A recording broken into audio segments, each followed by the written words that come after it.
Hey, we're live now, I think. We'll see. It changed it though. It's different than the last time. I guess that's why it's in beta, I suppose. No, this Patreon stream. Post title. Episode 45. Class analysis. Sort. Storm sort. Live stream.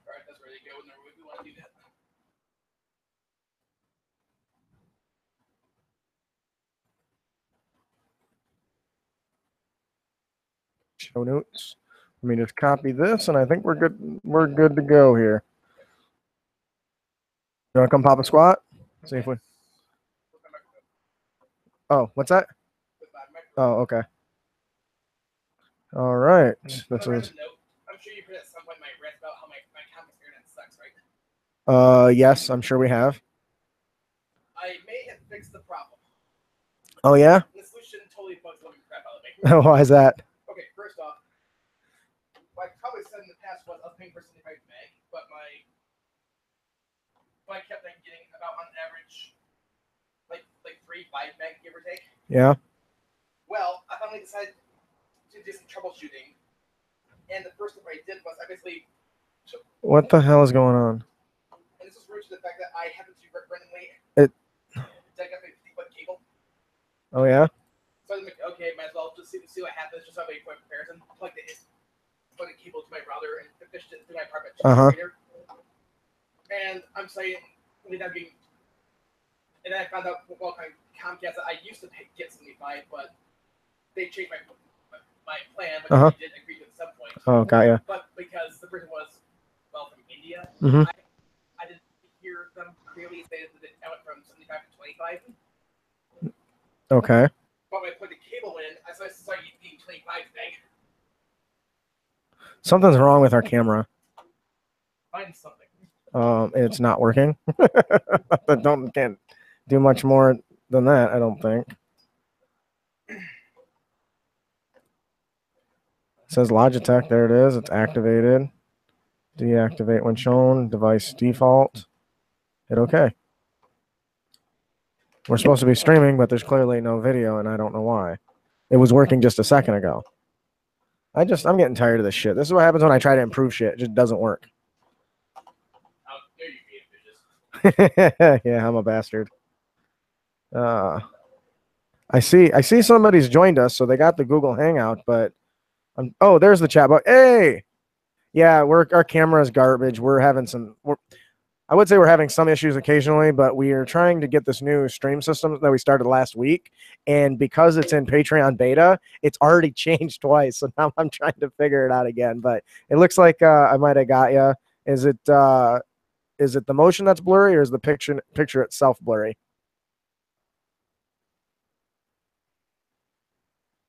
I think this goes over here. That microphone? Yeah, I think it feeds in through here like the other mic. But we always use the cord jack. That's weird.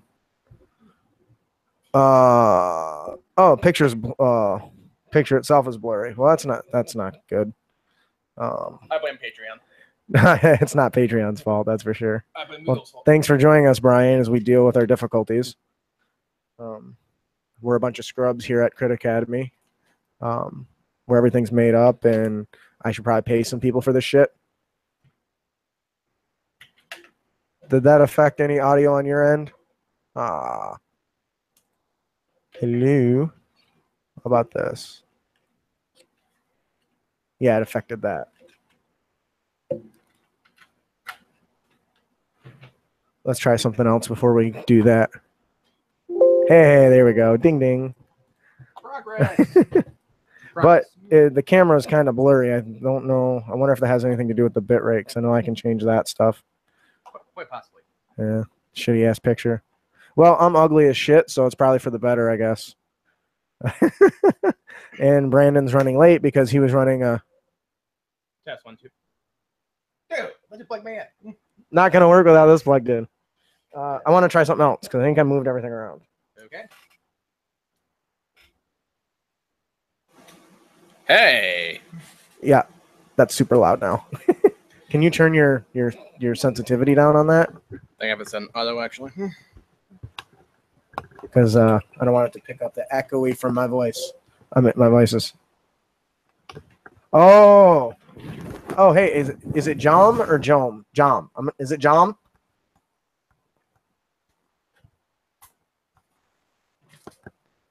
And is that better? Please hold while your next tel subscriber you are trying to reach is located. Okay, that did help. Awesome. I'm sorry for that. Once again, this is hey, that's really good. Whatever you just did. I don't think I did anything. Now talk into it. Because right now it's really. Can you hear the hissing in the background there, John? Nah, no worries. Okay, because as long as I'm close to my mic, I don't think it's a big deal. But it's so. You can hear it, right? You can hear the. Whatever the hell that is. Yeah. No hissing, it quiet. Then it might just be on our end. So that's fine then. If it's just on our end, that's straight. You're going to want to not lose that. Right. So anyways, so what we're doing right now is we're trying to make this a better quality production for the people that watch, because up till like 2 weeks ago, since we weren't saving anything, it basically was a camera at the end of a table and you were staring at our profiles. And I didn't think that that was good enough. So, and mostly a couple listeners had asked, or a couple of the patron guys asked if we would save those things. So if they missed them, they could watch them later. So per our listeners' request, you guys were trying to improve the system. Problem is we are so busy outside of here that trying to find time to sit and spend hours doing it, that's a lot better, whatever you just did. So way to be a baller.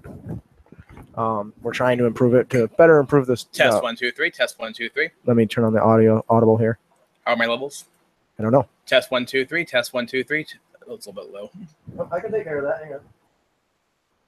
Test. Try again. Test.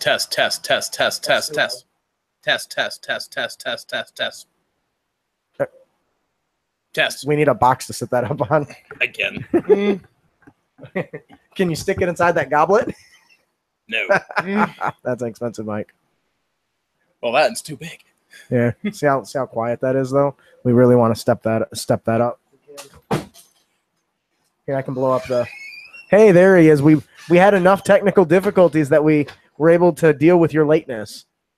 Test. That's a lot better. That's a lot better. Fantastic. Sorry, friends. Friends, loved ones, homeboy, Pimp Daddy Max. Right now we only got one, so that's not bad. Yeah, it is. Well, it's a start.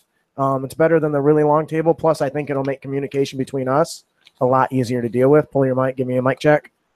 Say hi to Joan. Joan or Joan? Oh, yeah. We always want to deliver the best system, best delivery we can. The problem is every time I change something else messes up. Like in the last recording that released, I had changed one of the adapters, and it was so sensitive that like the first half of the recording of this fella wasn't as good as it should be. So I had to go through and manually adjust his volumes and his amplitudes. Just one script today? Huh? Just one script? Should we have to? I'm just asking. Are you talking about for the video? Yeah. For that? Yeah, I would have loved to have done that. You know what I did today? What? I went to church, and I had an irate, I don't know if you know, Joan, I do a lot of mentoring. So I had a kid who's afraid to death of his mom because his mom's a black belt and was afraid she was going to kick his ass. So I had to talk to him and try to, figure out what's going on and deal with that. Then after that, I had to go pick up this heavy ass oak table by myself, which easily weighs almost 200 pounds. It is heavy as shit. Solid oak. I say that. I don't actually know that's how much it weighs, but it sure as hell felt like that when I was carrying it by myself. If you're carrying it by yourself, it's not 200 pounds, man. Man, look at these cannons. What are you talking about? Look at these pythons, man. Look at that. I could totally lift maybe 100 pounds. So that took up a lot of my time. And then I had to get everything set up because it was all torn apart from our D&D session that we just had yesterday. Yep. So it was it yesterday or was it Friday? Friday. All right. I think we're good to go then. I just need to open my show notes. Test 1 2 3. Snap it to a Slim Jim. I'm just going to snap this to the side. I actually think I like this one a little bit better. I got to snap it. Oh man, I don't know if I like that. I can't scroll. Let's snap it to the other side. Nope, still can't see Joan. There we go.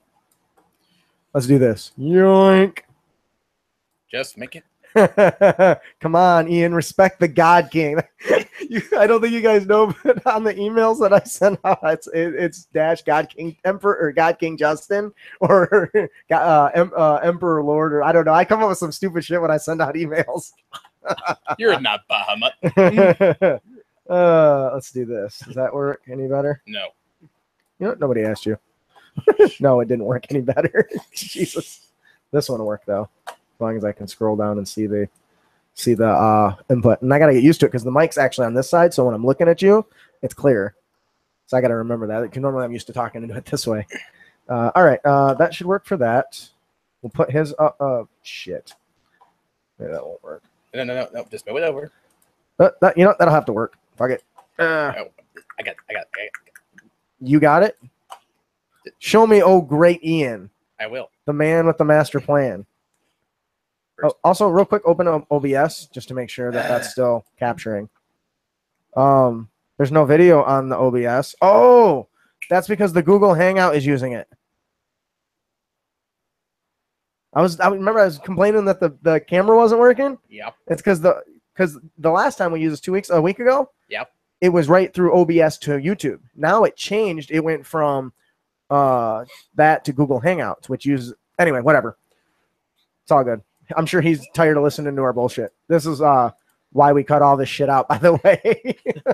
There. Hey, look at this. Now I just all right, so let's go ahead and let me get my show notes up here and we will get the move on. There we go. Hey, that kind of doesn't work. I broke it. Do you want to fix it? He just got it all. I can see it. I think the audio is probably fine. I'll just check on it occasionally.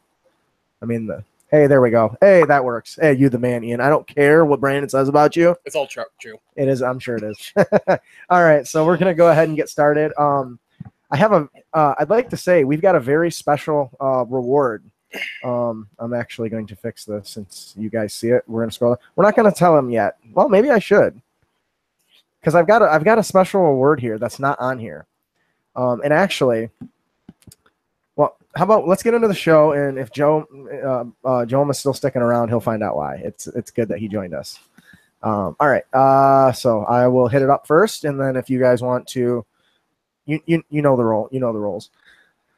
Hello and welcome, heroes, to the Crit Academy. I am your host, Justin. I'm your co-host, Ian. I'm your other co-host, Brandon. This podcast was created to provide you, our heroes, with new and reusable material for both players and DMs. Somebody, anybody, come on, you buffs. Fine.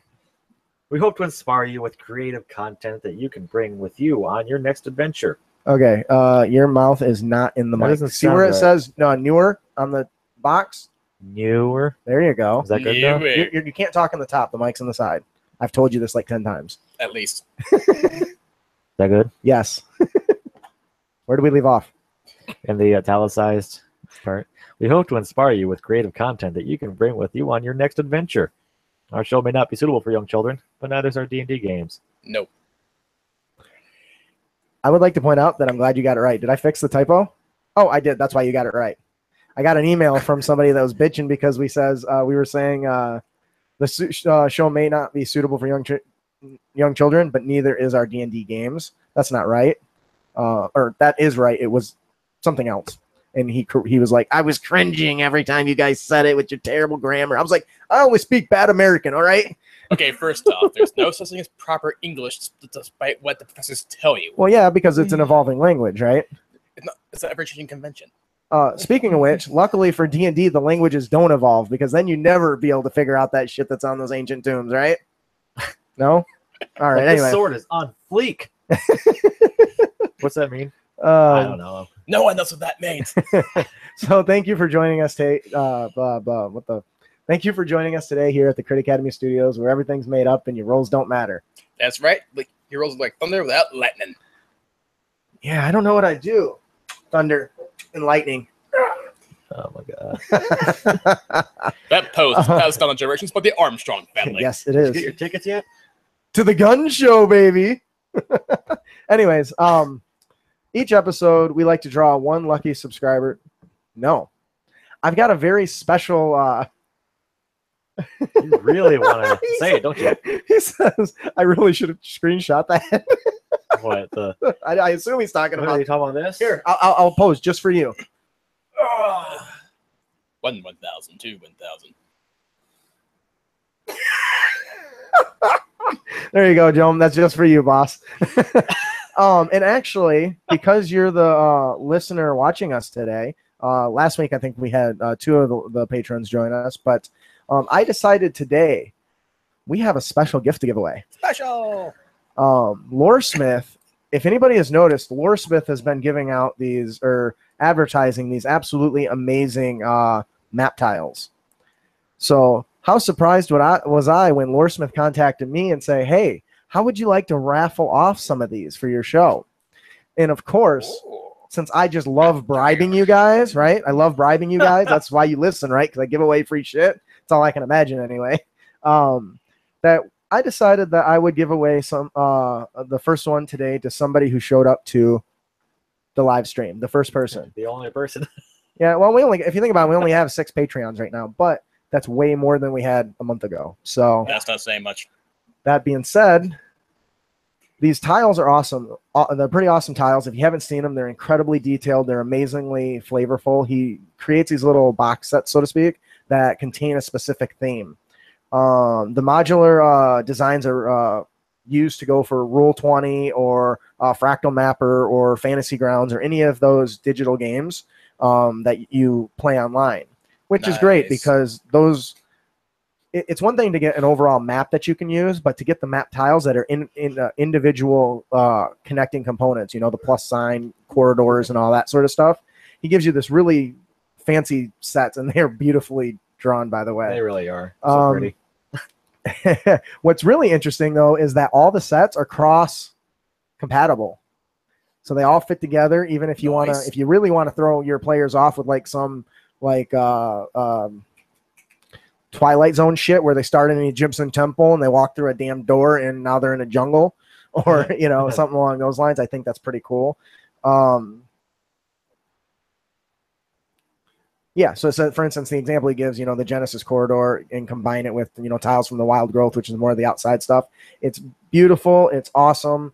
It's great. If you don't play online, I've known to do this. You can, not these ones particularly, but you print them out and stick them to some cardboard or some cardstock, or if you really want to get fancy, you can laminate them and then just fit them together on your table. What I did for a little while is I had laminated stuff and put magnets on it and had a sheet metal on, and then the pieces just stayed in place because there's really thin magnets underneath them, like the ones that go on your fridge, right? Which was really cool. Well, what you could do is you take a craft foam and you glue it to the bottom. That way, if you bump them, they don't slide away. Okay. Your feed is really quiet. Or you can put them on posters too. You can hear yourself, right? Barely. That's because you kiss the mic when you talk. Because I kissed the mic. There we go. Yeah, just not when you yell. Kiss. He's got it. I think you're fine. No, hello. I do hear a slight echo every time I talk. Like I'm too far away from my mic. Yeah, a little bit, but there's nothing you can do with that one. Anyway, hold it up. Yeah, you can hold it up if you want. I told you get something sitting on top. Well, you don't need the mic in your face to do that, bro. Hello. Grab that big thick old box from that badass tile set I got. Anyway, so ooh, he says he could use the planar circle where the elemental planes are connected. That's cool. Walk through them and then plane shift. Ooh, that'd be good for a plane shift adventure. Please don't drop my shit, bro. I'm good. That's really, really expensive. I don't know how expensive. My wife bought it for me. And way heavier than I thought it was gonna be. Oh yeah, it's very heavy. The tiles in here are like freaking 8 inches in diameter, octagons. The Terra tiles. Anyway, so our first winner of this actually is going to be you, Joan. So do me a favor and send me an email. Okay, we got this. Luckily for you, I actually can contact you without it. So if you send me an email, that'll help. Otherwise, I'll write it down and I'll just send it to you when I get to it. But you are our. All that. You just winked at him. You know what? What are you talking about? I don't wink at people. You did. I watched you. I don't care what you think you saw. People think they see aliens all the time, but guess what? I'll send it to you. I'll send it. Send it. Wink, wink. Wink, wink, wink. Giggity. What did Joan say here? He says, I'm dropping crap. That's what he said. that's funny. He's a funny guy. All right, so I actually forgot to open the thing with our drop music for the winner, so I'm gonna have to just kind of cut it in. And honestly, I don't even know if it's gonna play because I haven't tested it yet. So let's find out.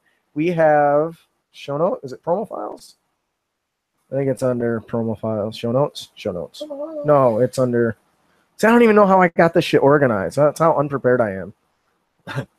Oh, it's under drops. It's under drops. I remember. Which, by the way, I think I've got like 12 or 13 of that shit uploaded, and some of them are hilarious. Have you watched any of the or listened to any of the bonus content there, Joan? And what do you think about it? Where is this at? Okay, scroll down. I lied. It's not in there. Shit. This is why I'm unprepared. I'm a scrub. I'm a scrub.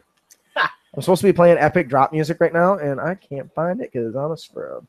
Get good. Get good.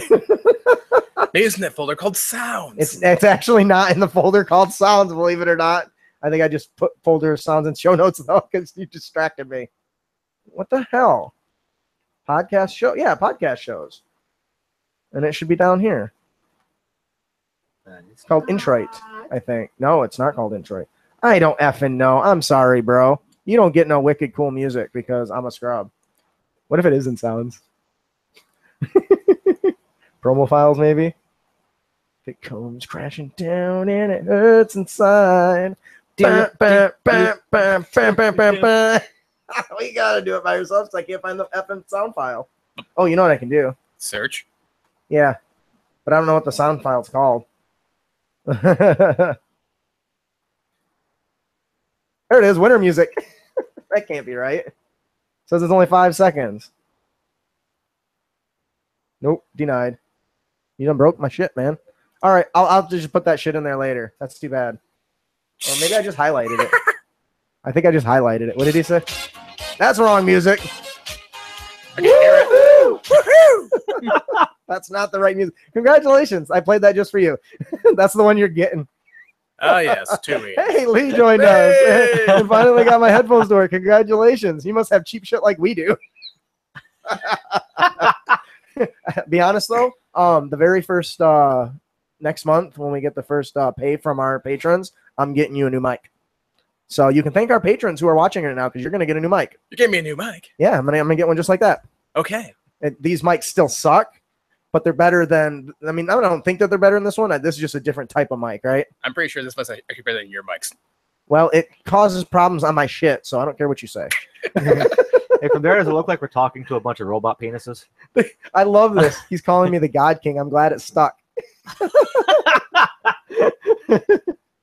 That's funny. All right, so since I obviously can't find the audio, unless it's actually on my desktop, which seems highly unlikely because I don't save anything on my desktop because that shit gets lost quick. But anyways, so we're just gonna move on. I'm gonna have you guys do the intro to Banquet of the Damned, and then I'm gonna search for that while you're doing that. So take care of that. You mean Goblinstone? The Goblinstone. What did I say? The intro for Banquet of the Damned, which is pretty much Goblinstone. It's the same thing, you nut jobs. It literally is the exact same thing. It's just depending on if I'm giving the title from the creator or the title of the adventure. And if you don't like it, you can suck my banquet, okay? Is there a turkey there? Is there a trick there? Turkey. Turkey? No, there's no turkey in my banquet. Oh. You know me. Look at me. It's all ham, bro. Look at this. This is why we can't get shit done. See what you guys have done? You got these show notes on the drive? Yeah, Yes. I do. He always You says should on the have a drive. copy. There's 2 copies here. Nope, just one. What? There's like one full copy in the last 2 pages. Oh, I bet you the printer ran out of ink. You shit out of luck, bro. Tonight. Show notes. There you go. My printer broke, peeps. And now a word from our sponsors. What the hell? Each episode, we'll draw one lucky subscriber's name, and they will win the 5-star rated adventure, Banquet of the Damned, compliments of Goblinstone. Goblinstone is a community project for D&D You fans should let him based on take that part. Should be rotating out, right? Is that wrong? Fine. Did you find it on your phone? God. No, it's up to episode 43 is on show notes on there. Then you're looking in the wrong spot because it's definitely there. You know how? Because I'm looking at them literally. I looked in show notes, and the last episode is episode 43. Where are you at? See? On But- Patreon or in the drive? Go to the very. It should be the very bottom one. Very bottom Scrub. one. I just know I read it before I came here. Well, then y'all can freaking share a thing for all I care. Show Is it this one? template. That's what the hell? Did I like rename it or something? Our poor listeners are like, I can't believe I paid for this shit. In my defense, I didn't get home until like 6:30. Okay, and this still wasn't even hooked up. All right, share a paper then, or actually, you might be able to even read off my page too. Not you, him. Yeah. Not if I don't actually open it. Goblin Stone is a community project for D&D fans based out of the UK. That always gets me. They aim to be a place where you can team up with professionals to turn your ideas into high-quality products and give every fan a chance to be published. Be sure to head on over to goblinstone.com. Or you can check our fellowship link out on our website at critacademy.com. What? No www. No. Good. I hate that shit. Yeah, he did a great job. Yeah, you need to step up your game. And this week's winner is... I found it.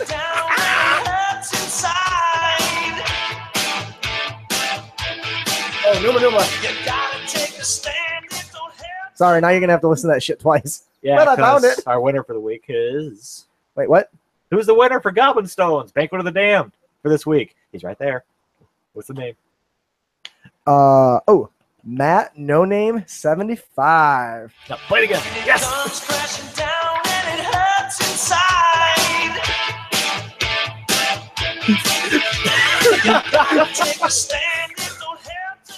Yeah. Dang it, and name is unambiguous. I'd like to point out, I found it.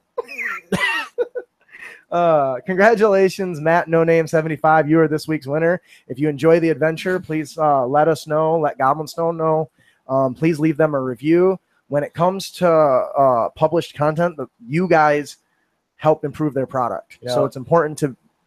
It isn't drops. Did you just fucking interrupt me again, asshole? Yeah, it's important to leave a review because I need to leave one. I've been through that campaign. I've been through that mod 3 times now, and it's been different every time. Yeah, it's awesome, isn't it? Yeah. Amazing. You know what? Just for our patrons, I'm not gonna leave. I want this to be an encounter for another episode, but I'm gonna tell you guys what happened in the adventure. I ran an adventure, and I'm not gonna spoil which one it is. But we ran an adventure this weekend, and I'm gonna use an encounter that I used in it because I think it was awesome. They were sneaking. My adventurers, I think Brandon was there. The adventurers were sneaking around this demon's property, and they come to a tiny little shanty that has a moon shape on the door. So, moon shaped. It's an outhouse, right? And the guy's like, I gotta go. So he opens the door. He gets stuck to the door. The damn door opens wide open. Teeth come out, and he starts to get eaten by a mimic in the shape of an outhouse. It was a crappy situation. It was a very crappy situation. And worse than that, you could hear the demon shouting from the house. She was having problems, so she couldn't get out of the house. What are you doing to my poor pet? John, no, John. Oh, it was glorious. And then that situation just went down the drain fast. Yeah, it did. See what you did there, stealing all my toilet humor. And then so, of course, it was a latrine, right? So the player decides, well, I'm going to grapple him and knock him prone and pin him to the ground. Well, what happens when you stand over a latrine and try to pin it to the ground? You end up face full of shit. So it was it was glorious. Yep. So it was a mimic that you'd actually take a duke in. Oh, that's great. Yeah, so it's You just sat there going, nom, nom, nom, nom, nom. Oh man, you guys are awesome. But thankfully, we actually put the lid on the situation. You put a lid on the situation. These Oh my God! Puns are Somebody killing shoot me. us now. Oh, all right. Where are we at? We're at today's highlights. We're at segment 1. Oh yeah. Oh God, we have made no progress. No. All right. Where are we at? In the realm. Oh, okay. All right. That was good. I like that. I hate you both. So we got a really good show for you today, if we can actually get to it. We got an awesome question from Justin Dameron asking about something. That's he- segment 2. Yeah, I skipped a segment. All right. So in segment 2, we have an awesome question from listener Justin Dameron. Our main topic today is the Storm Sorcerer, which I'm super excited about because who doesn't love a little wind beneath their wings? You know what I mean?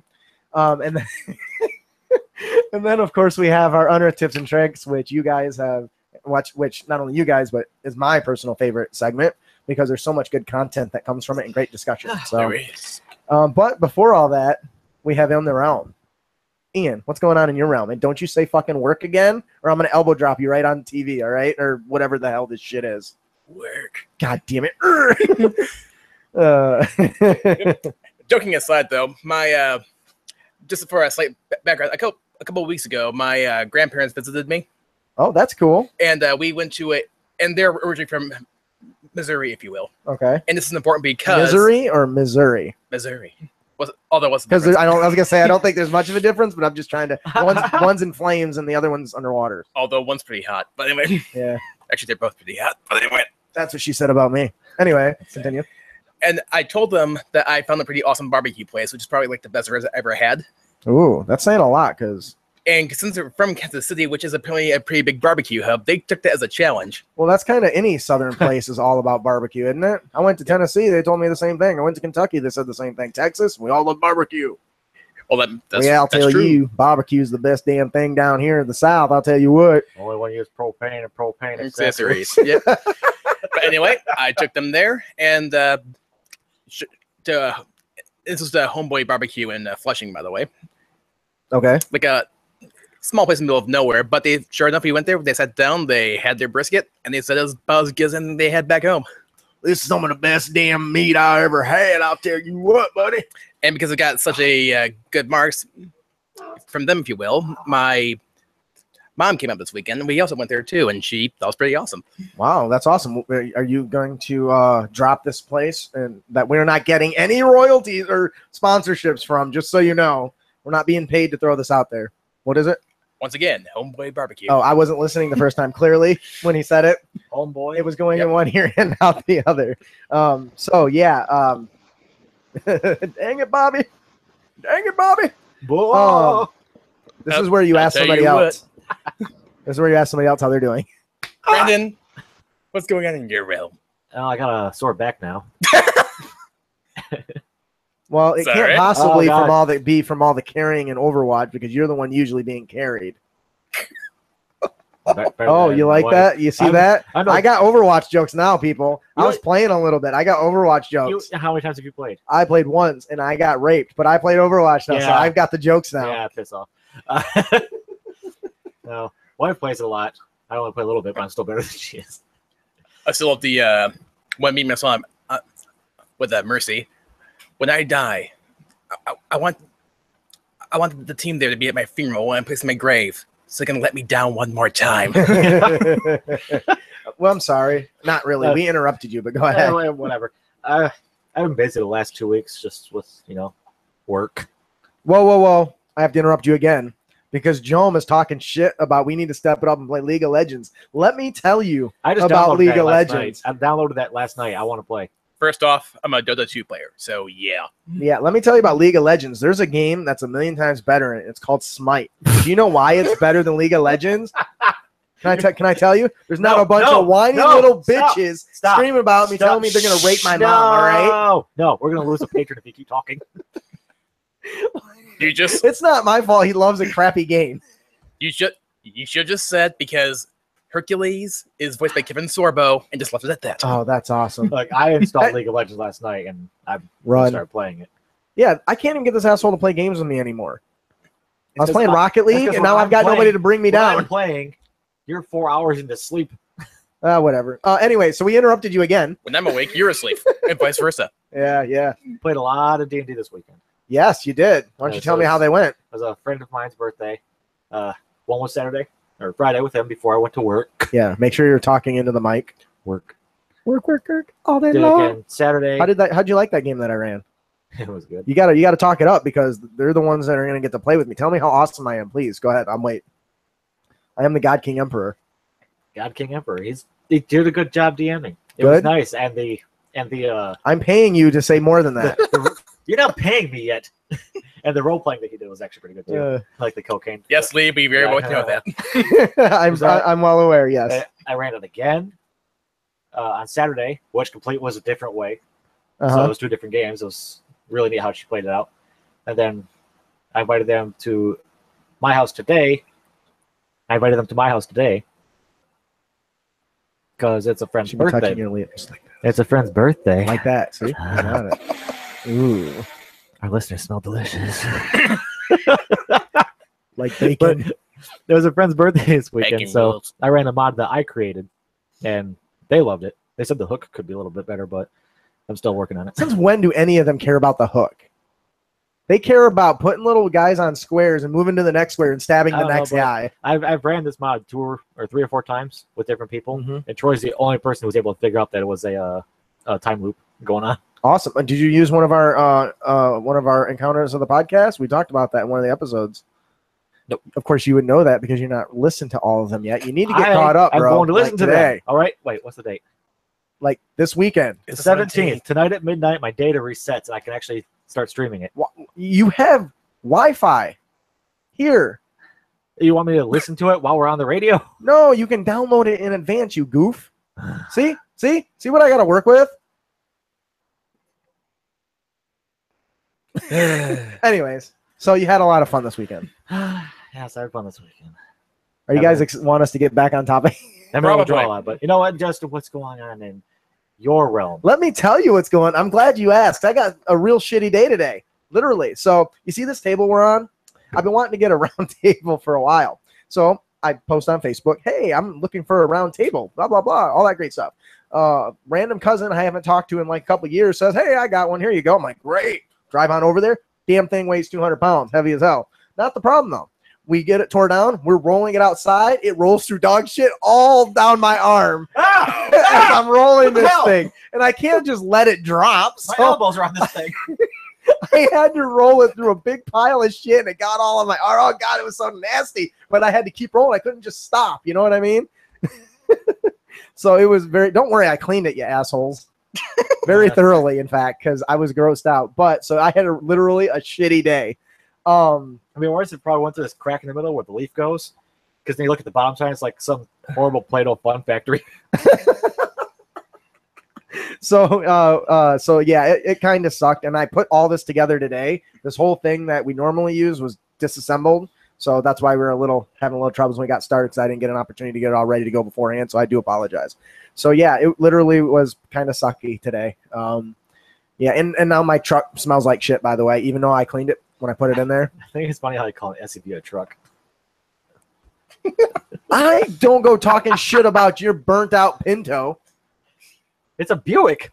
Well, it might as well be a burnt out Pinto. Hey, it gets me from point A to point B. I don't care what it is. Joan, what does KEK mean? LOL. That's LOL. No, it's KEK. KEK is what you see when you're an ally in World of Warcraft. When you're a horde who says LOL. Oh, snap, bro. Yeah. Dude, Joan, you just got like 10 cool points. Lucas does that. Oh, whoa. What is this shit about Brandon should take over as main host? Lee, we're me and you, we're gonna have some chats, man. That reaction was no. Shit's about to go down. You know what? When I get bored, I'm gonna send you something this time. Okay. Anyway, so that's in the realm. Yeah. Whatever. Fuck you, dude. Our show may not be suitable for young children, but neither are our D&D table. Neither is our D&D table. He put so much work into this thing. Yeah. If I were to take control, this place would look like northern Montana right now. What do you mean this place? If you took control, I would not let you near my equipment. You'd have to get your own equipment because it wouldn't work in a week. Ever. Just like your computer stopped working. Oh, the power supply blew out. Besides, well, don't watch so much porn. I could buy this equipment because, I make money with by drawing. Oh, dude, Oh, yeah, that's fucked shots up. fired. That's horrible. I'm just kidding. You know I am. But he's not wrong. He does make money doing that. So even if it's not that good, even so. That's also going on as well. I'm really behind on those. Yeah. All right. So that is in the realm. And if you want to explore more realms, head on over to audible.com/Grid Academy, where you can get a free audiobook download and a 30-day free trial. Yeah. I actually am reading through or listening to the audible books of Brandon Sanders' Way of the King and damn, what's the other one I got? I don't know. The one after it, Radiance something. It's awesome. And if you need inspiration for your D&D games, man, I'm telling you what, the books are amazing. And you can get them there for free now. And that is one of over 180,000 titles that you can choose from for your mobile devices. Yeah, I just got this email. If you have an Amazon account, Yeah. they're doing a thing too right now. Oh, We do not endorse them. Amazon controls Audible. You Yeah. know that, right? No, I don't. Yeah, now you do. See, Get 2 free audiobooks. The world's from a big Audible. people. Yeah. See. So that's pretty cool. Yeah. So yeah, get that. You're welcome. All right. So I actually got a really cool question for the Let's Talk About Blank segment. So I'm super stoked about this. So you guys ready? Oh, This yeah. shit's gonna knock your socks off. This is from listener Justin Dameron. I would like. Hang on. I gotta envision what he sounds like. I would like some advice. I have a session this Tuesday night. I want to have the players enter the crypt of 4 past soldiers and their king. Basically, they are 4 archetypes: the paladin, the fighter, the sorcerer, and the druid. One player is the descendant of the king, but doesn't know it yet. I was thinking of maybe having him do a progressive type fight. I made 4 level 9 characters for 3 level. Did I read that wrong? No. No. I made 4 level 9 characters for 3 level 4 characters to take on. Any advice how to gear the NPCs to feel like they are the best in the world at one time, but not totally going to wipe out my party? My intention is, if the heir spills any blood on the floor of the battle, the battle ends and they all bow to him. How awesome does that sound? 4 level 9s against the 3 level 4 characters to take. Oh, that's rape. Yeah, that's how you make it seem like. Don't give them equipment. There you go. Right. Well, and actually, one of the I actually already responded to him because I wanted him to get an answer for his game. So one thing I recommended, and I like the no equipment thing, but if they're buried in a tomb, it's very likely that they probably have their equipment. So what I said, make the duration of how long ago they were alive really long, and their equipment failing, rusting, damaged, something along those lines, from sitting, brittle, from sitting for so long. That way, when, for instance, if the fighter goes to make an attack and just destroys one of the characters, his weapon breaks. Or if one of the characters with maybe a blunt weapon slams on one of the characters, their armor shatters, instantly weakening them. Something you could do too, though, is like maybe give the NPCs just 1 attack, because, well, they're dead. Well, I think technically they'll come back as undead, right? They're Right, being raised yeah. for whatever reason, or specters. I actually didn't clarify. But my point, though, is they've been like out of shape for so long that they got like. slow Yeah, going, know what I mean? true. Yeah. They go to swing and pull a muscle. Swing and throw my back. I actually had a couple other ideas that I think really kind of go in tandem with that. But the biggest thing, though, to make them seem like the epic BA mofos they used to be, that was play them up, give them a good description when they do their crap. Oh yeah, that's a good one. When they start channeling, when we all know firebolt, right? Pew, a little fireball. Imagine if that sorcerer shoots a firebolt that's fucking the size of a fireball. You know what I mean? Describe it like that. Make it, if he misses, that it blows a big ass chunk out of a wall. Or if it does hit, that it explodes the character's armor or something. Now those are mechanics that are not part of the normal combat mechanic. But if I am a paladin and a sorcerer shoots me with an effing fireball and it blows away my armor, I'm gonna fucking piss my armor. Or make the firebolt like a blue flame. Right. Yeah, changing the color a little bit to represent the damage.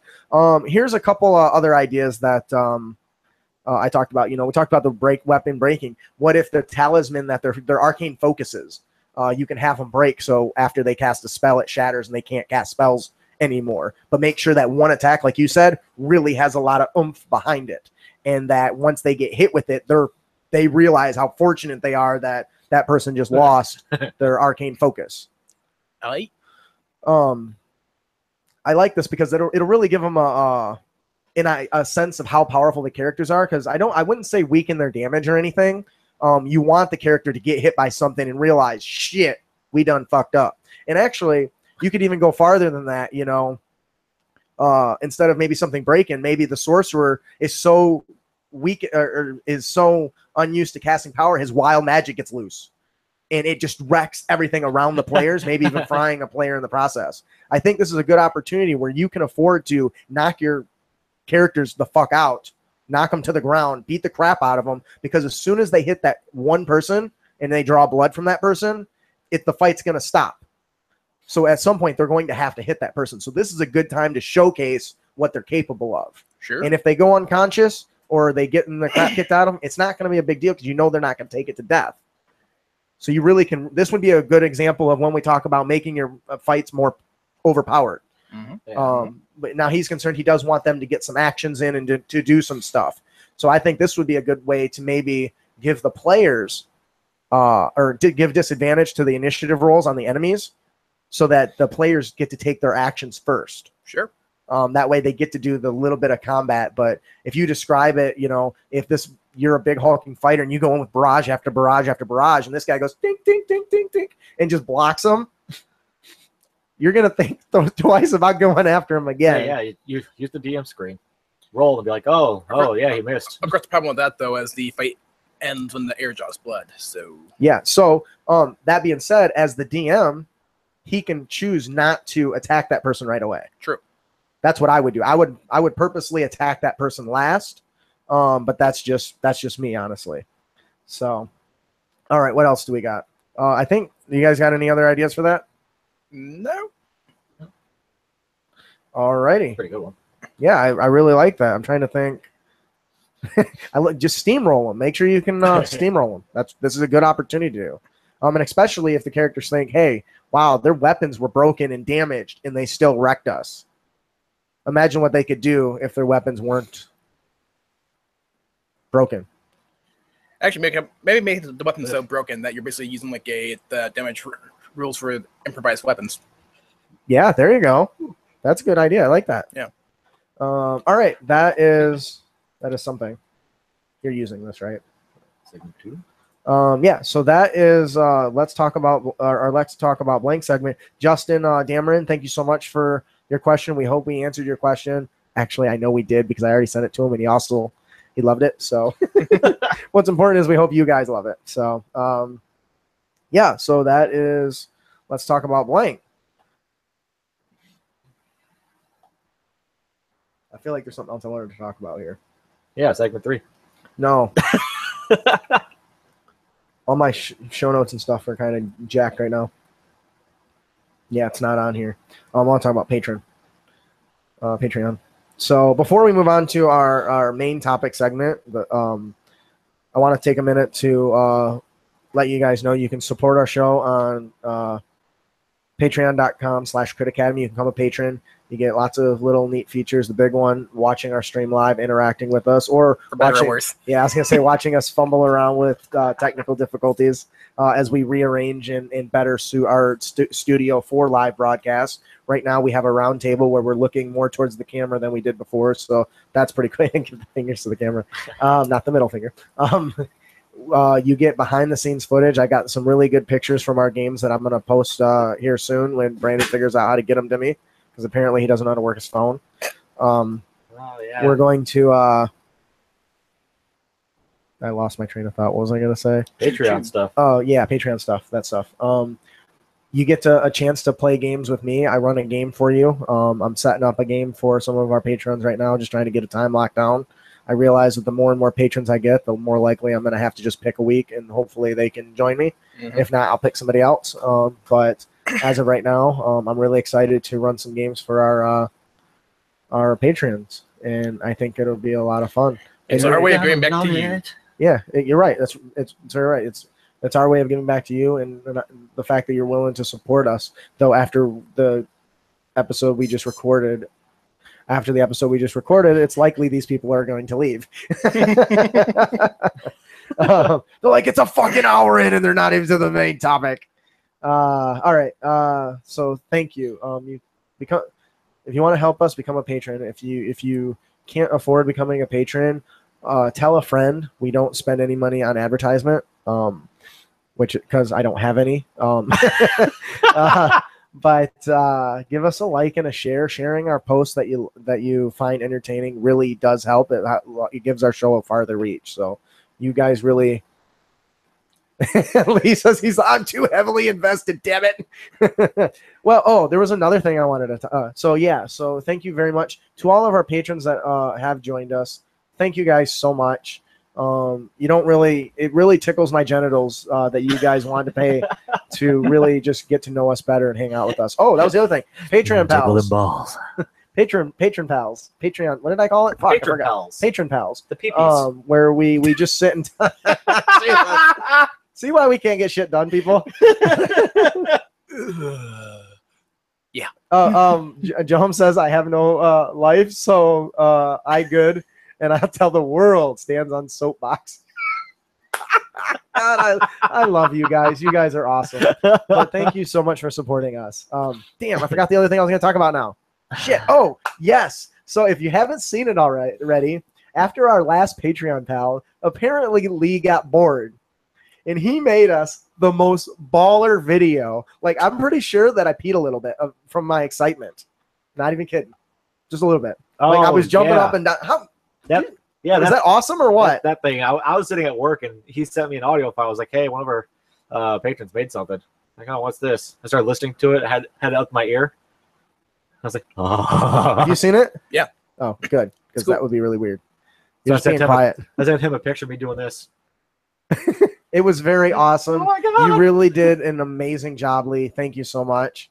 Though one of our listeners, he replied to, he's like, man, that was so epic. And then it just had a lame logo at the end. Yeah, that's what's made the motivation to change it. Or to make it. Yeah, because it's got the white background and it's. I'm a scrub. What do you want? I got it for one of us free. can do that easily. Yeah. Huh? Yeah, one of us could definitely do that. Fix it. Or could double team it. Whoa! What you guys do in your spare time? I don't want no. Wait. Alter it so there's what kind of toys? I got Photoshop. Oh, okay. That's not. We're talking about different things. I just need to turn it into a PNG.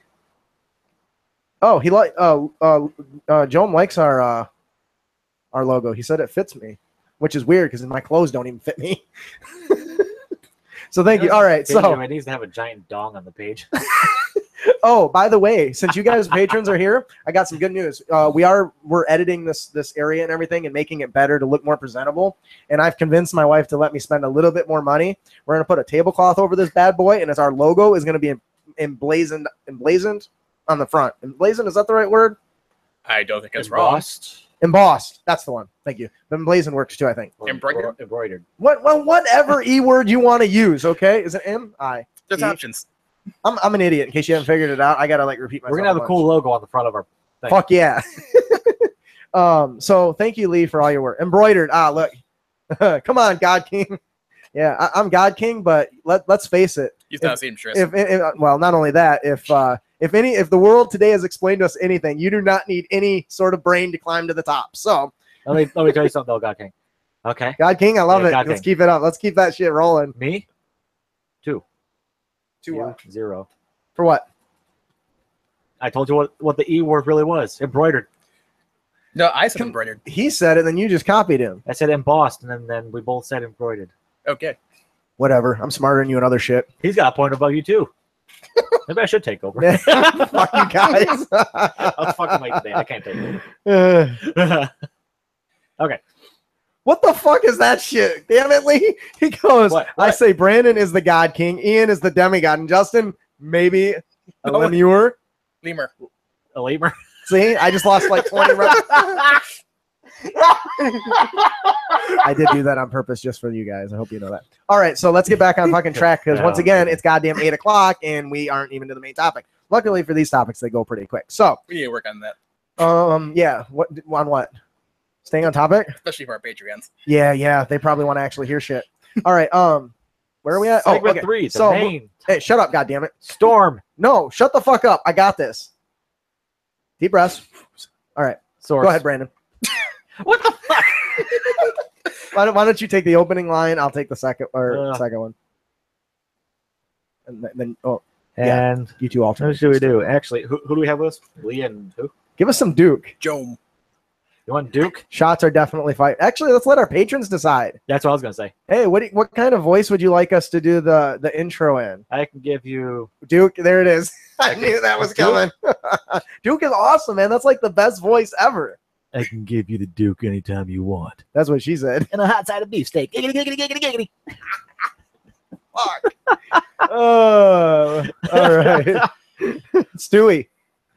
He recognizes it. Is that Stewie? Was that Stewie? No, it was Quagmire. You can do Stewie though, right? No. Oh, you suck. Which is dumb. I should be able to. Yeah. This is the voice king, by the way. He's really good at it. Beefsteak. All right, let's get back on topic. So we'll have you take the first paragraph, you take the second one, and then I'll take the rest of the show notes. Segment 3's main topic is the Storm Sorcerers. SCAG. Okay, dude. What does SCAG stand for? Are you fucking? It's literally Sword Coast under. Adventurer's It's literally Guide. under your hand right there. I don't own that book yet. It's right there. We've been going through the Sword Coast Adventure Guide for how many episodes? A few. Quite a few. I know what the Sword Coast Adventure Guide is, but I'm not very good when it comes to initials. Acronyms? Yeah, acronyms. You mean the thing they made I'm to sorry. shorten things so you know what they mean? It says SCAG. When I hear SCAG, I think of Like Borderlands. Sounds more like a whore, actually. Anyway, that's a skank. Anyways, go. All right, so the first one. The weave of magic infuses every part of the realms, and some people have the natural ability to perceive, touch, and shape the weave. Some inherit this ability. Inherent. Wrong word, bro. Some inherit this ability. Others gain it by accident from exposure to wild magical power. The others manifest this power by chance or the hand of fate. Isn't that the same thing? I'm sorry? And What? and others. Say that part again. And others manifest this power by chance or the hand of fate. We're gonna actually go ahead and let him just take the second. All right. Too, because that's Are you just too kidding fucking me? sexy. Come on, dude. I'm getting a hard on over here for you. During the Sundering, a constant storm called the Great Rain covered the sea of fallen stars, darkening the skies and oh shit. Always cracks me up when you do that. When I mess up. Yeah. It was like, oh shit. Darkening the skies and causing massive floods. Thousands of people died from drowning, lightning strikes, or bursts of wind that hit like fists and capsized ships. That's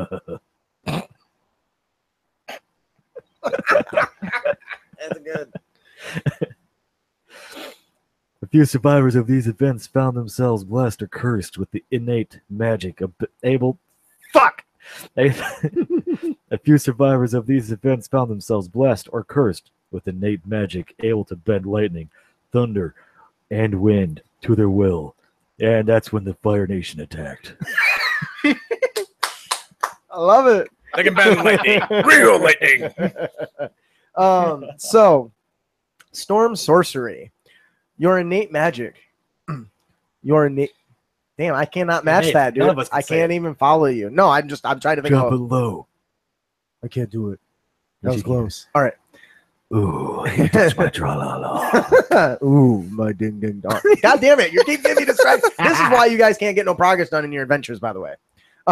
So your storm sorcery, your innate magic comes from the power of the elemental air, the magic of the storm that pretty much permeates your being. Many with this power. I should be reading that because that's an introit. So I'm gonna start that over. Your innate storm sorcery. Your innate magic comes from the power of the elemental air. The magic of the storm permeates your being. Many with this power can trace their magic back to a near-death experience caused by the great rain. But perhaps you were born during the howling gale, so powerful that folks still tell stories of it. Or your lineage might include the influence of potent air creatures, such as the Vati. Is it Vati? Vati. Such as Vati or even Dijin. By the way, Jin. You know what, motherfuckers? Don't sass me. Jin. There's a D, okay? God damn it. It's 3. You know what? I'm going to be a dick. I'm going to slash your damn tires. Don't fire me. I don't pay you. So before we actually move on, I really think this is an amazing opportunity. Yeah, that's actually what we're. Oh, somebody, Jom just shared something, and I would love to click on it, but I got too much stuff to click upon. But we'll look at it. Yeah, so I kind of wanted to talk about that. I've seen a couple Storm Sorcerers, never seen one talk about his ancestry being Dijin. That would just make an absolutely amazing character concept. And as a DM, I would love to tie a story into a character whose history has a history, a descendancy from being a Dijin. Yeah, I still said it, motherfucker. What are you gonna do about it? Huh? I'll whip your ass. Every time you say it, it's like, oh, so he's related to Mustard? Dijon, I got it, asshole. Yes. Oh, well, now I'm really intrigued because he shared something. He says, oops, wrong place, my bad. So now I'm actually curious, so I'm going to click on it and see what pops up. It's hentai. Oh, it says I need permission. It probably is porn. If it's permission, it's probably immature. Don't you be sending me porn. So, yes. So as a Storm Sorcerer, one of the first features that you get is called... You want to take this? I do. Okay. See, I share. I feel bad. You guys got to share. That's inconvenient. Good. As a Storm Sorcerer, one of the things you gain is the power of the Wind Speaker.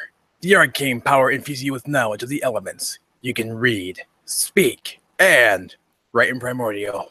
This includes the dialects: Aqueen, Aran, Ignam, and Terran. Yeah. That's dialect. What'd I say? Dialect. Dialect. Pronunciation. Doctor Who. So this is pretty cool. Because this gives you access to a lot of those ancient languages that most people don't actually take. And as a DM, if this was one of your features, I would try to do whatever I could to really fit this in, because to me, that really, you want that, because it's non-combat related. As a DM, you're probably really going to want to focus on something like this. Sure. And allow that person to get the most out of it, because it's things like this that some characters get kind of uppity that it's non-combat. What are you going to do with it? But you as the DM can really pull a lot out of this, and you as a player can do a lot with this. Being able to know these different languages. I just totally had a brain fart. Things I have no idea where I was going to go with that. I really don't.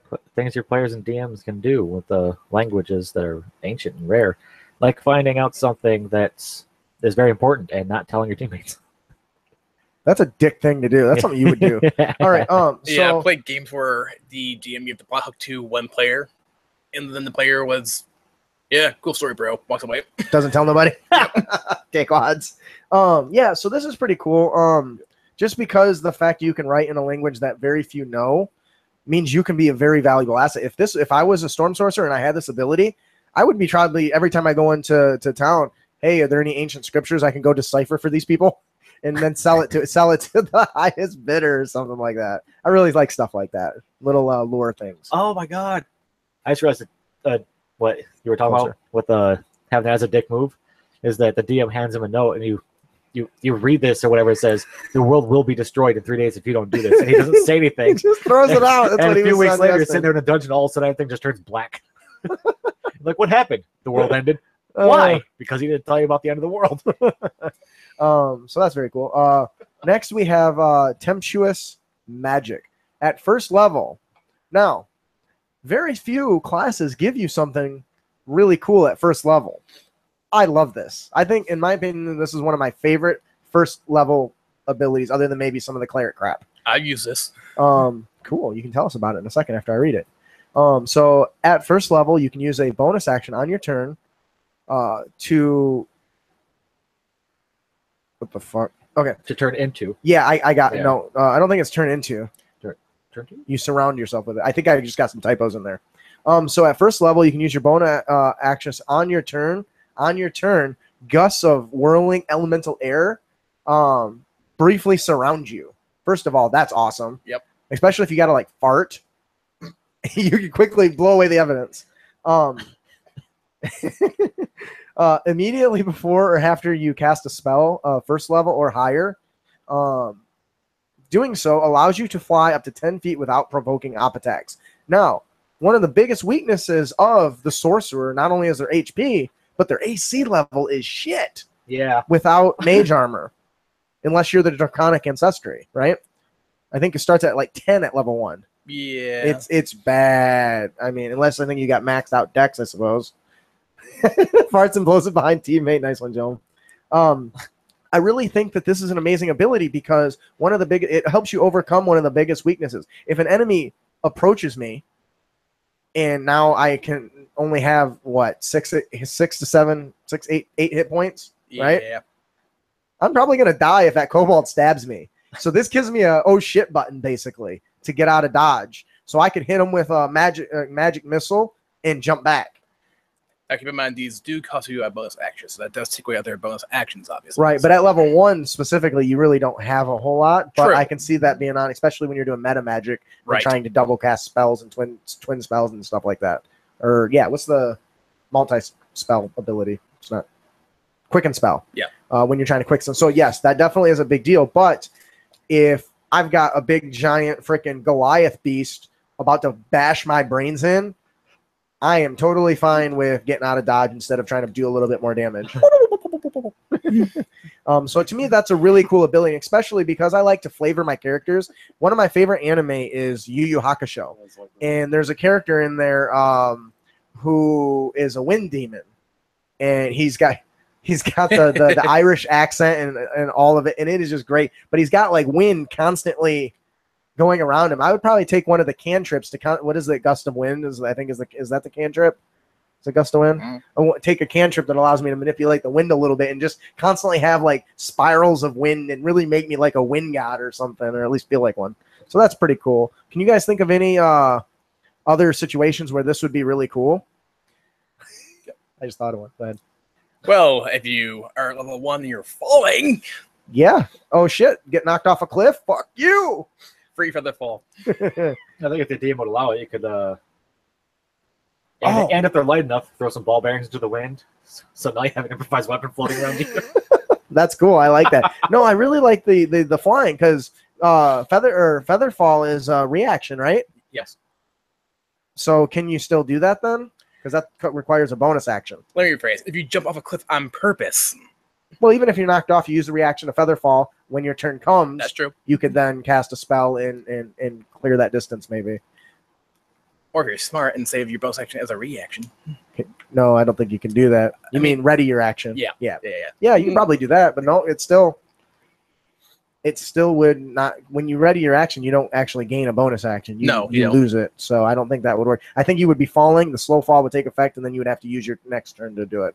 But still, I can see that being really cool. Sure I will. Oh shit! Man down! Fix it. I can see a lot of utility with this, especially with the flavor, because being able to do any flying at level 1 is pretty powerful. Oh yeah. And I would just, I don't know. I see them notes. No, we don't use notes. What are you doing? Are you fucking getting really, dude? What are you like 5? Yeah, we kind of all are. Yeah. So I think once again it comes with if you can add a lot of flavor to something like this, and I don't know. I just think it'd be really fun, and it's very powerful, especially for those a-hole groups that don't let you have the flying tiefling or the the Arakoa. Yeah. Flying's too powerful. Fucking shoot him with arrows. It's not rocket science. You can buy them at the general store. Yeah. One day we're gonna do a show about flying combat and ship combat and underwater combat. So I'm super excited for that. So I hope you guys will like that stuff. Moving on to Heart of the Storm. At 6th level, you gain resistance to thunder and lightning damage. That's already awesome. Yeah.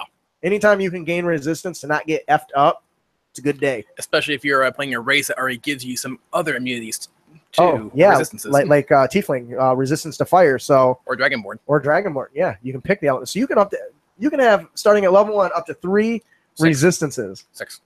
6? How you get 6? 6th level.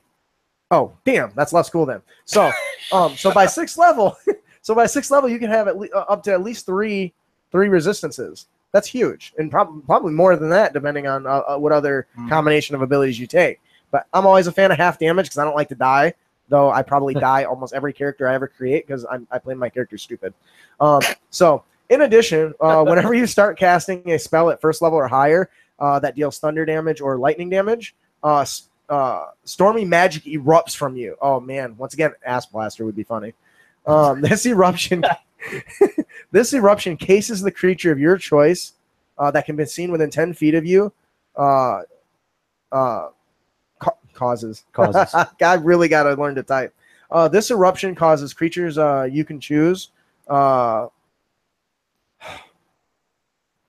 This eruption causes creatures of your choice that can be seen within 10 feet of you to take thunder and lightning damage. You choose each time it activates, equal to half your sorcerer level. That's AoE damage, right? Yeah. Like I'm like thinking like if you can see Dragon Ball Z or any of that shit where guys are like teleporting around creating like thunder noises when they punch. I see some kind of effect like that every time you cast a spell. That anytime you can up your damage makes you so much more deadly in combat. Once again, you could reflavor this to do a lot. I as the DM, if somebody wanted to do like because you get to choose it, so that's pretty cool, right? Yep. For the purposes of like overcoming specific strengths and weaknesses. So the fact that it gives you 2 options, not like a fire mage that shit, everything's resistance to fire. I'm out. You know? What do you guys think about that? Well, first off, more resistance to elements are great, period. Obviously. But the one thing I discovered though, I actually have played a Storm Sorcerer before. And one thing I discovered very quickly is there's not that many there's not that many like lightning spells or thunder damage spells compared to like fire. Right, but fire is also the one that's most common resistance too. True. Yeah. So that's just something to keep in mind. Yeah. And I mean that as if you like taking thunder or lightning damage or dealing it out. Yeah, and I think we've kind of talked about it before. I know how I am as a DM. If a player decided he wanted to come and play a character that was purely lightning based, I personally would have 0 problem changing Firebolt to Lightning Bolt or some shit like that. I personally don't have a problem with that. And especially for stuff like this to get more use out of those things. Right. Now, obviously, I'm not every DM. Some people really like to stick to the hardcore raw rules. And that's fine too. Yeah, and there's nothing wrong with that. I personally want, if my player wants to do a specific type of character, as long as it's not trying to, I'm taking you guys to fight thunder giants. I want to be the element against thunder. I don't want to be, I'm going to build a character like water-based or I don't know, but I'm not. As long as you're consistent as a DM, at least. Yes. So what a good spell to go with this would be? Lightning Strike. Witch Bolt. Oh, let's talk about Witch Bolt because I know you like it. Yes, Witch Bolt was it 1d8 or 1d12? Closer to the. I think it's 1d12. So I think it's 1d12. Witch Bolt is unlimited power. I wish 1d12. Mm-hmm. I think it's a con save. And because that doesn't sound right. Was it a con save or? What's not your app? Or is it a wisdom? That was an attack. It's an attack. I'm pretty sure you have to make an attack roll. I am 100% sure on that now, actually, because one of the common combinations I've seen is True Strike combined with Witch Bolt. Oh, now Witch Bolt is a concentration spell, so that's one thing to keep in mind. Yeah. That much I do remember. Spell book. Oh, spell. Please hold while your spells books are searched. A beam of crackling blue energy lances out toward a creature within range, forming a sustained arc of lightning between you and the target. Unlimited power. Make a ranged spell attack. Ranged spell attack, yes. Right. So, actually, there's a lot of people that hate that spell. They think that it's weak and not useful. Well, I will tell you why I disagree. Because on a hit, the target takes 1d12 of lightning damage, of course. And on each of your turns for the duration, you can cause your action to deal 1d12 lightning damage to the target automatically. So every time you're dealing lightning damage, that's going off and hitting everything else around it. I will tell you why I don't think that this is a weak spell like everyone else says it is. Auto D12. Palpatine. Well, as a sorcerer specifically, we already don't have a lot of spell slots. No. We have very few spell slots as a sorcerer. So when you attack something, spell slots become precious, right? Precious. Precious. I don't know if you guys agree, but yeah. So Joe agrees. He actually agrees with us that it is powerful. But there's a lot of people and a lot of people that say the numbers don't match. But what they forget is when you don't have a lot of spell slots and you want to conserve them, why keep making a re-rolling an attack roll for a firebolt when you can just automatically hit and save your spell slots? When you're clearing through low-level minions and when you're clearing through low-level encounters, you don't want to burn those spell slots. Or how about this? When you decide you want to you finally do get to a boss and you only have one spell slot left and you hit them with this and you still have magic the meta magic available, you can now continue attacking with this and then force another attack through a quickening. Now, if I'm not mistaken, and correct me if I'm wrong, the only restriction on casting multiple spells is you can only cast one spell per turn unless it's a cantrip, right? Yeah. But once you've already cast Witch Bolt, it's already cast. So now if you have meta magic to quicken an attack, you can quick another attack without losing. But keep in mind, though, for the other lightning bolt to occur on other turns, that is also a standard action. Yes, but when you quicken it, you push another spell attack to a bonus action. Right, I'm just saying. Right. Yeah. Yeah. No, I understand that. It takes your action to actually use the unlimited power lightning, right? Yeah. But you've already made the attack, so you can quicken other attacks. And also on a side note, but we were saying earlier, you can't actually hit multiple enemies with this because it's targets one creature. When that creature's dead, this goes away. Right. Yeah. So once again, but it's good for conserving spell slots. Yeah. Because you don't have to constantly keep burning through them every round. Now, when you get to the big bad, you can use a couple spell slots and chain them after this one. So yeah. I personally think it's awesome. I do realize that if the enemy moves out of range, that it breaks, but and the range is only 30 feet, so that's not too hard. Right. And so although you take the what's that 1 feet? Distance spell, whatever. A spell sniper. Yeah, that doubles your range. That'll F it up too. So I don't know. I personally like it, but there's a lot of flack, and I'm constantly defending it on both forums. So that's just me. Yeah. Then I'll see on this one that it says whenever you start casting a spell on first level or higher. So by the time you get to your second turn, you're still casting it. You've already casted it. Right. So actually, Lee says the bonus action spells when the spell is already cast can't be more than a cantrip. Yeah. But if the spell has been cast at a previous turn, you're only concentrating on a spell. You're not recasting the spell. So at that point, you can use a bonus action to fireball the shit out of them if you wanted. At least that's the way I interpret the rules. Or lightning bolt. Or lightning bolt, yeah, or lightning strike or whatever. So anyway, we kind of spent a little more time on that than I wanted. That's okay. I think that's a really cool ability. I don't think it's the most powerful, but I definitely do think that it has its purposes and it doesn't get enough love. So level 6, but wait, there's more. Oh yeah, I didn't finish reading that, did I? No. Oh, no, I did. Oh yeah, right here. I'm talking about the next. Oh, at level 6. Okay, I got you. Storm Guide. Wait. GM's word is law, or Brandon's. Brandon's word is not law. I just, oh God. He's saying it to piss you off. That's great. I love you guys. And feel free, if you disagree with us, please feel free to reference a page so we can confirm it, because we do have to make adjustments occasionally because we do make mistakes. We admit it. I don't tell my wife I make mistakes because she's under the impression I don't. All right. So additionally, at 6th level, clearly is where this character just really takes off. Get it? Takes off, flies. Oh my God. I slay myself. Does anybody you want to take this one? Yep.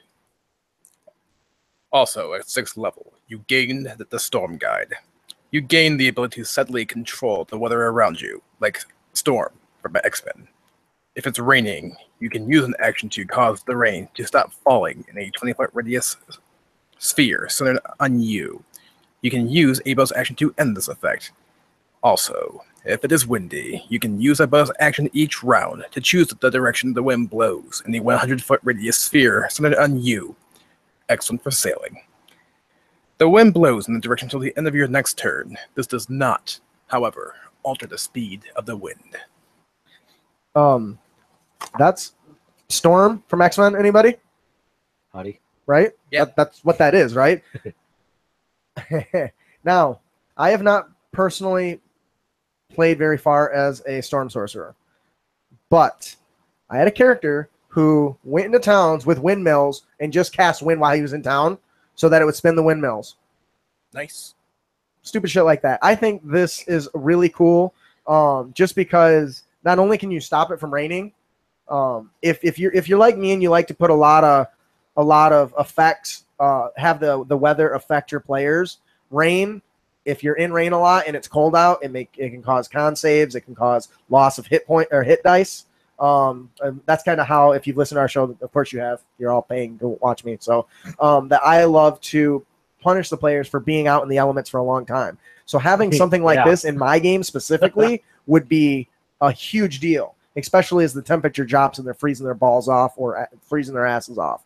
Additionally, when they're on boats and they do boat missions or at sea, I would give a lot of advantages to the group that I otherwise wouldn't, because the Storm Sorcerer can control the direction of the wind, allowing them to do special maneuvers and just have a better overall control of their vehicle. The boat sails the other way because I said so. And once again, obviously that's not everything for me. I could see this person in their pastime, like their background being, well, what do you do? I sail boats. You're a sailor? No, I sail boats. I stand behind them and I blow the wind. I sail boats and they pay me. Like, could you imagine just being hired when it's a dull day and nobody's boats go anywhere? Yeah. I'm a wind for hire. I think something like that would be a little fun background. What do you do? I push boats. What kind of utility can you guys think of this? I mean, obviously the raining is a really cool one. Controlling the rain is pretty cool, and the wind. What uses can you guys see of this? I think moving boats are a big one. It's like, oh, it just rained, and the enemy's all over the ground. Here, stand on this rock. I'm going to lightning this grass. I actually think another one would be when it's foggy, right? Ooh. If a mage casts fog, or if you're just walking and having the fog just blow it away from you. You know, create like a circular wind barrier around you or something, and as you walk, you can't be surprised in the fog. Because I'll tell you what, if you guys haven't, there is nothing that will cause your players to have a bigger heart attack is when they're planning an attack and the next day it's foggy as shit and they can't see nothing. Could you imagine trying to assault a fortress and can't see shit? It doesn't go well. Other members say they don't see you. Oh, there you go. Rain on the rocks. If you're on like the side of a mountain or on some cliffs, Lee says could cause difficult terrain, right? Don't slip. Go fall. Well, how did you die? Well, we were walking down a trail and it started raining and I slipped and fell off the cliff. I imagine if That's you control happened to me, weather, by the then way. you could control temperatures too and make it Well, snow. not with this ability. This specifically just says wind. You can control the wind and rain a little bit. Oh. So, moving on at 14th level, and we kind of haven't done it, so let's make sure we're doing it going forward. Let's talk about interesting ways maybe to reflavor it as well. I know that's some things that some of the players really like that we do. So we kind of short on that a little bit, but we can do that. So at 14th level, you get Storm's Fury. By the way, that sounds awesome. So let's just hope the ability lives up to the name, right? At 14th level, when you're hit with a melee attack, you can use your reaction to deal lightning damage to the attacker. The damage equals your sorcerer level. The attacker must make. Oh my god! I'm terrible. The attacker must also make a strength save against your sort DC. On a fail, the attacker is pushed back in a straight line up to 20 feet. Is that just me, or does that sound like a wind bitch slap? Or lightning strike. Or a lightning strike? That's a wind bitch slap. You attack me, bitch! Get away. and it knocks it back and they go just slide. It does say lightning damage, my defense, so yeah. Yeah. I only had 2 glasses of wine at dinner, so I am not drunk. I'm a little off my rocker today, though. Probably because I'm running on only a couple hours of sleep. Story of my life. Yeah, that's your I whole can thing. imagine that they hate you that when they hit you with the sword or whatever, Uh-huh. the second it impacts you, there's just an arc of lightning that just blows them back. Oh, that's awesome. That's kind of what he just said. Yeah, and it's just and as it does it, you just kind of stand up and you look like Raiden as it's. twirling Oh, around as it's you. like surging through your body. Yeah, That's really cool. You're like, bitch. Be gone. Man, I really want to play Mortal Kombat now.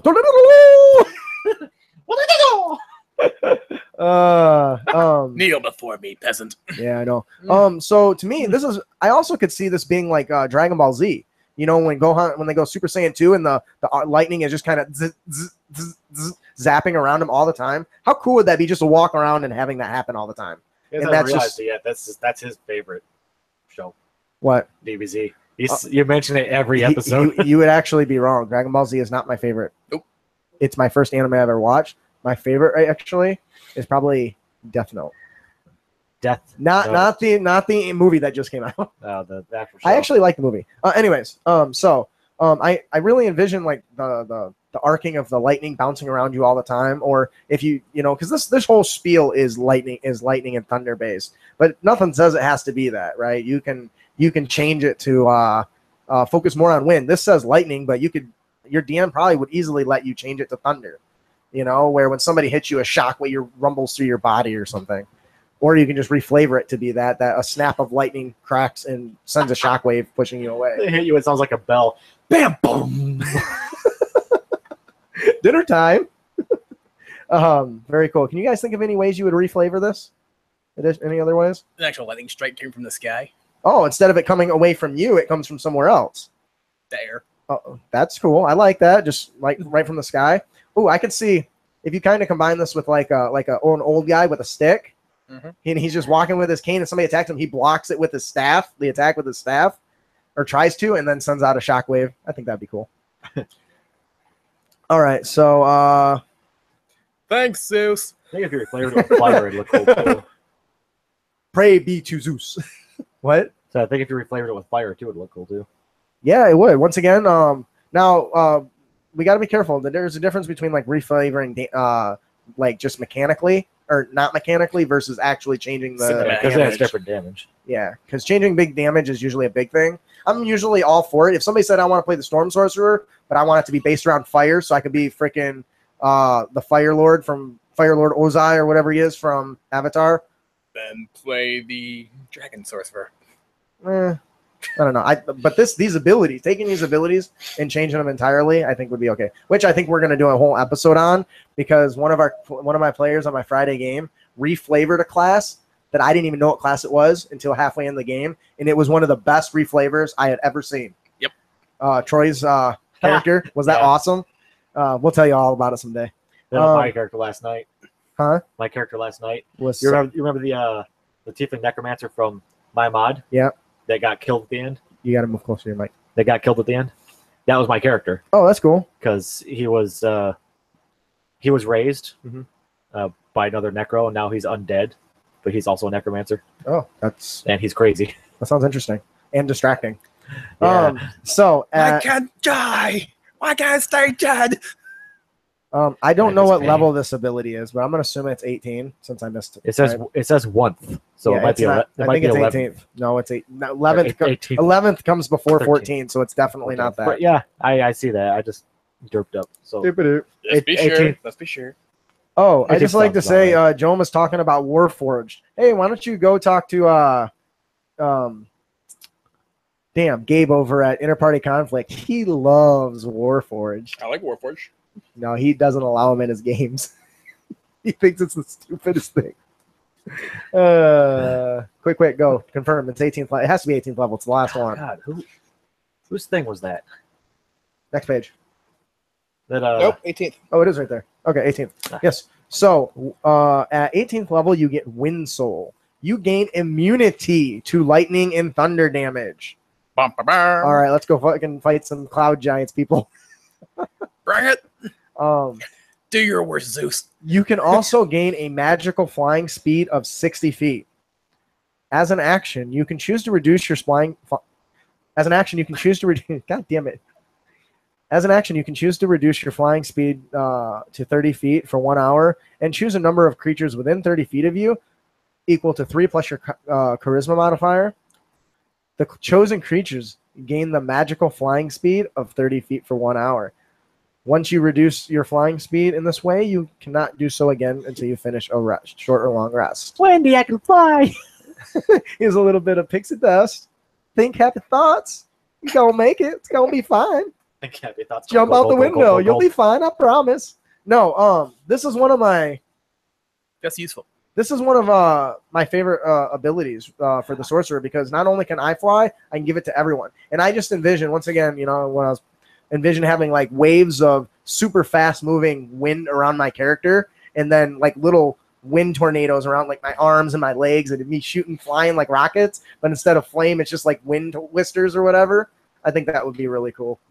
Or like a wind genie, right? Where the whole bottom half, like the red tornado in the DC comics, he's got the bottom half is just spinning red wind. I think something like that would be really cool. That's all I can think of, Peter Pan. That's it. That's the best you got? That's what I have in my head. That's what's stuck in my head right now. Okay. Well, so you can have no really cool effects and just float around. Peter Pantsless. What about you? Do you got any other way you could kind of imagine this flying mechanism working? Stole everything I was thinking in my head. So, man, you guys are letting me down. What do they want from us? Okay. Yeah. That's okay. Well, whatever. That's all I got. So we're running out of time. Yeah. Yeah. So that is the Storm Sorcerer.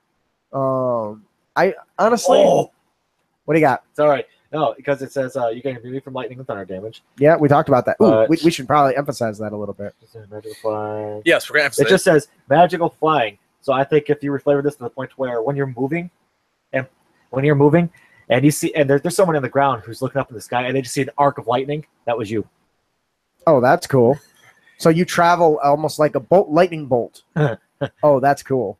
That'd be pretty. And we use just again immunity to lightning and thunder damage. Immunity to lightning and thunder. I envision like if somebody shot me with lightning and I was immune to it, I would let it just like it surge through my body and then into my eyes. My eyes would flash anytime somebody struck me with lightning damage, and it flashed like.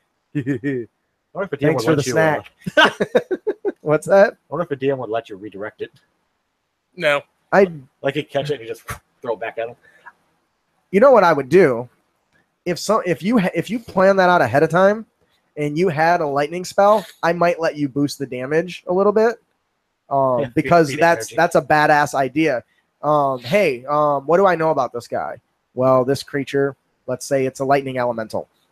You can try talking to it. If it doesn't reason, when it attacks me with lightning, I want to, can I redirect the damage? And if you came to me with that, I'd be like, no, but I'll let you increase your next attack that's lightning based, so you could then reflavor it as you redirecting it like Uncle Iroh in Avatar, where it comes in and he shoots it out the other direction. If you do it wrong, it'll stop your heart. Well, it has to pass right through it. I'm sorry, what? It'll stop my heart. Brandon, you hurt Joam's soul. That's too bad. How'd I do that? I hurt Avatar is not a sponsor. Peter Pan is. Not a sponsor. Peter Pan is. I told him if he didn't give me any of Captain Hook's gold, I wasn't going to let his shadow go.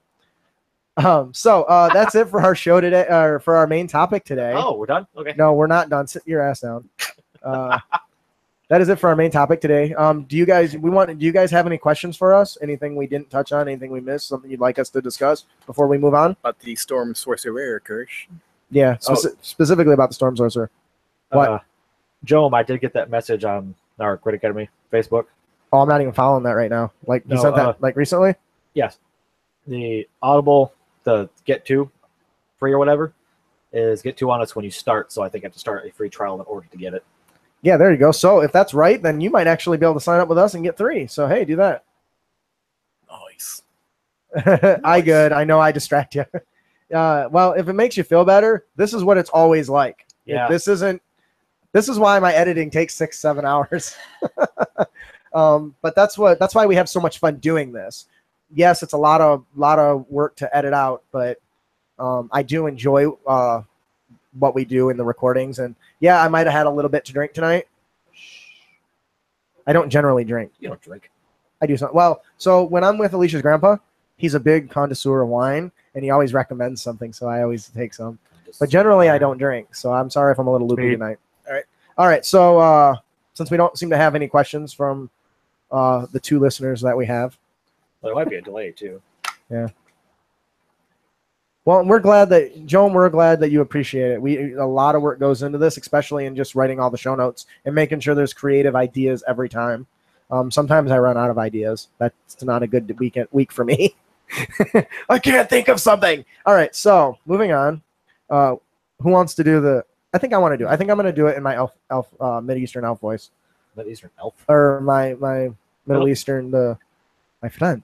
That's my elf voice, by the way. If you don't know, when I talk like that, I try to give very specific voices to my races because makes it easier when DMing, I guess. So as you guys know, each episode we draw 1 lucky subscriber's name, not only for Banquet of the Damned, but also for the best-selling adventure, The Claws of... I said I was going to use a voice, then I didn't. Yeah. I'm such a scrub. So listen, my friends.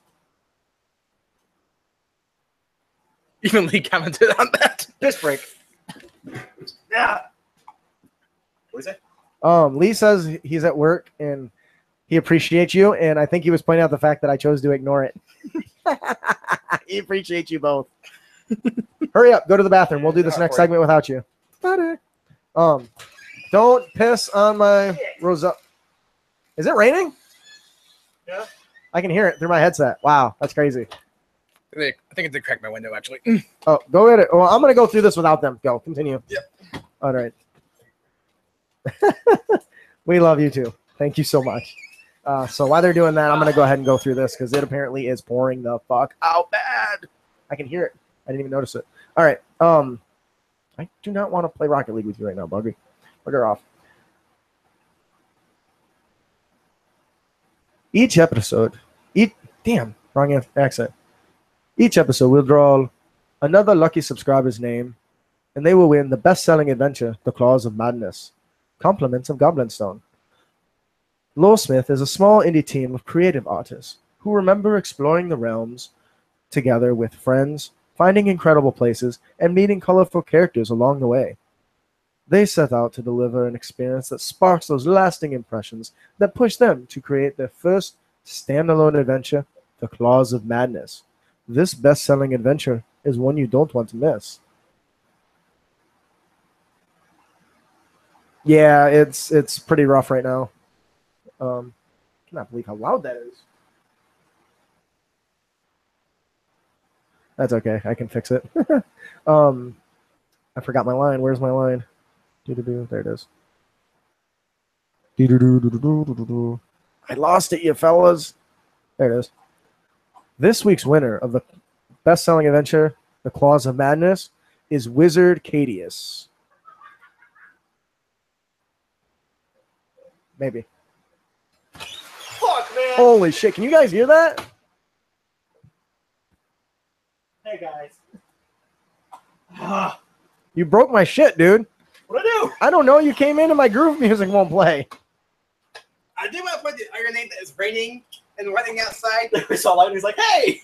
Oh, yeah. It's a storm outside. Storm Sorcerer. How awesome is that? Oh, my God. You guys are soaked. Yeah. It's like, I'm not running up to the house. I was gonna piss out here in the shadows.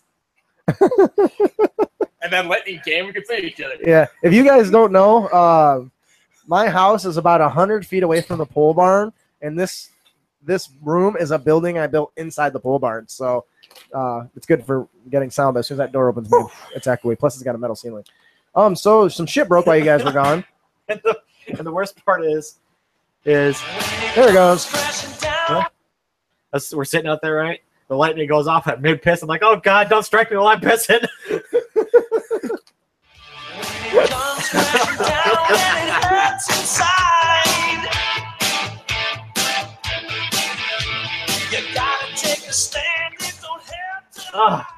That's a great piss, though. Don't shock my pecker.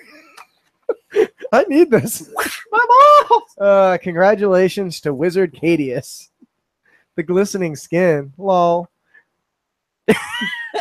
When you're hot and sweaty, you stink. When she's hot and sweaty, it's sexy as hell. Don't you see that Axe commercial?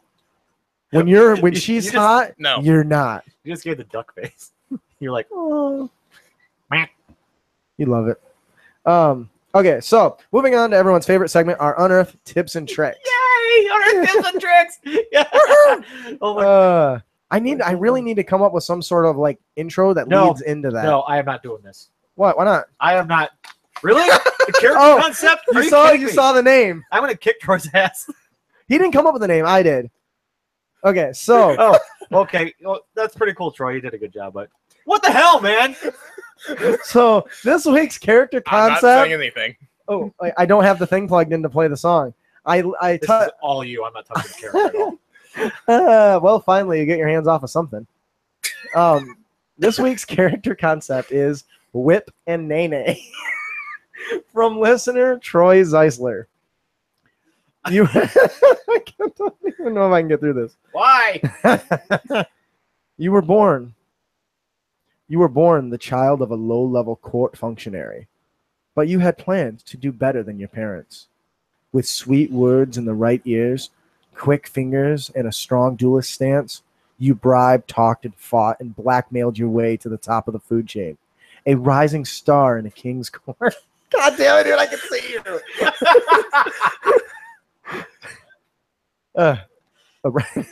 A rising star.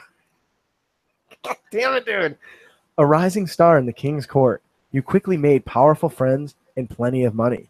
Unfortunately, others with power did not appreciate your rise, and now you're on the run. This is actually a really interesting build. He had a little bit more detail from the class levels and stuff, but we're just going to talk about the gist of it. It actually hinges on if you're going to start early. I have a voice. Do you mind if I try to read it in that voice? Sure, why not? Whatever. You You know what? You guys are right. I'm just not going to host no more. I'm going to let them do all the work, and I'm just going to stand here and be a dick while they're doing it. Why'd you call it Whip and Nene? Well, because of the character concept. I didn't get to it because actually the build particularly in combat. You were born a child from a low-level functionary, but you have plans to do better than your parents. With sweet words in the right ears, quick fingers, and a strong duelist stance, you bribed, you've talked, you fought and blackmailed your way to the top of the food chain. A rising star in the king's court, you quickly made powerful friends and plenty of money. Unfortunately, others with power do not appreciate your rise, and now you are on the run. Yeah. That was cool. I like that. Okay, so if you plan to run this Heckle in America, yeah, you so Lay is heckling me. What's new? I don't take heckling well. Listen, mongrel, do you know what I'll do to you? The same thing that I did to the bats, okay? Anyway, so this build actually revolves around a couple hide. Yeah, roll me a hide check, buddy. You did not hide from me. Anyways, this build early on revolves around, if you want to get it quick, it revolves around the human variant if your DM allows, which gives you a feat at level 1, as well as the courtier background. Is that courtier? Is it courtier? Is that right? Courtier. The courtier background at level 1. Additionally, you take 1 level in fighter and pretty much everything in swashbuckling rogue, and the 2-weapon fighting style and the dual wielding feat. Using a whip and a rapier, you strike from up close and step back, or strike from a distance and thunder and forward. And the character always keeps moving and does its best to get its sneak attack as quickly as it can. I love this character because you're doing the quick, with the whip, and you run in and nay and then run out, right? You do some thrust and it allows you to control the battlefield a little bit. Actually, another thing that can complement that build as well is the mobile feat. Well, the swashbuckler allows you to do the mobile thing free. That's true. Which is kind of the whole spiel he's going with. So, Yeah. wow, I just lost 10 cool points with Joe. He's like, that's a cool idea. Terrible name. You're totally right, Joe. Troy showed me that. He said, "Here, check this out. I'm like, this is a really good build." It's like, look at my other builds. He's got like 40 of them. Yes. I'm like, damn. He's got a lot of time on his hands. Troy does a lot of cool builds. They are really good. Fancy. Yeah, and actually, I told him to submit more. I've got 3 more from him that are really good. But he goes into a lot more detail than we generally do. I'm sure you guys have noticed that a lot of our character concepts aren't generally narrowed down to a race or class or anything like that. Sort of the Spartan. Yes, but it's not called that. It's not called that, but still, that's a badass build. I love that you. Why did you bother covering your mic up? Because- There's 2 other mics in here that are gonna pick you up. Can you hear me? Yes. Yes. Well, fuck me. He's like, you guys are little kids, so he had to cover up his mic. Oh, you can see. Duh, I'm an idiot. Anyways, so yeah, he actually didn't send me a name, so I came up with that because that's what I was listening to when I read it. So just watch me whip and watch me name it. Anyway, You were listening to that? it came on the radio at work because when I'm at work, I'm working on this stuff. That's your excuse. Anyway, so I really think this is a cool idea. I personally love the whip and the thrust combo. It allows for good range control as well as moving between enemies, especially if you can't clear that little bit of distance. Ooh, what if you take a level of druid so you can get thorn whip? So actually, I had discussed this with him a little bit. I really like if you did that, you now have a pull feature, right? Yeah. Because the thorn whip allows you to pull. So you could thorn whip in Nene, but technically that casts a spell, so he wouldn't be able to attack with his offhand. That's true. But we did talk about that a little bit. What uses can you see this besides being able to use it to create distractions? One thing that I've done with my whips in the past is I use the cracking noise as a distraction. I've had a couple different DMs allow me to generate a loud enough noise to draw attention with it. Now, that's not part of the technical mechanic, but it is well within reason of something you should be able to do with it. Not confirmed with the whip. Yeah. Yes, we actually talked about going 3 levels into fighter for the trip maneuver, right? The trip, the battle master feature that you can trip people. I think that would be almost a better build because you could trip them and then run in and stab them when they're prone and get advantage, significantly increasing your chance to get your sneak attack. So, do you guys have any input on this? I think you could take out 2 minions at once with that. Totally.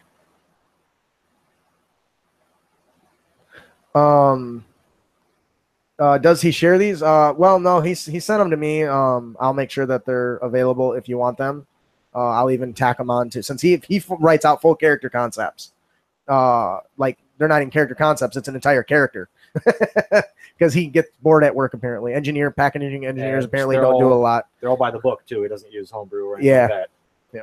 So they're really cool. So I'll share those with you if I can. Disarming, once again, if you took 3 levels into the fighter, the disarming would be really cool too, because you can disarm them with your whip. Indiana Jones, anybody? Hell yes. So I really like this character concept. I think that it could be a lot of fun. It could be very obnoxious for the DM too if he just disarming people, running in, stabbing them, and running away again. Ooh. Whip one hand crossbow in the other.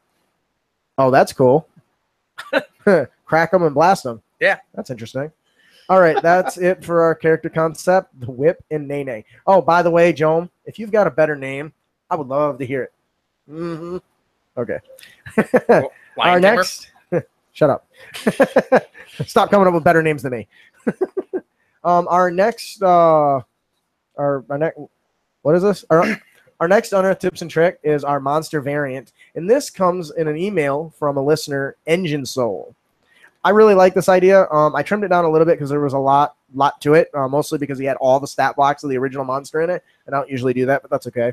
The origin for the monster is called a Skull Knight. The origin is the champion. And if you don't recognize that name, it's because it's in the Volo's monster manual. Asterisk. Yeah, it's in the Volo's monster manual. Usually I don't pull from that, but I really thought this was really cool. Gotta admit, though, every time I hear Skull Knight, I think of Berserk. Because, well, yes, Skull Knight. Skull Knight, yeah.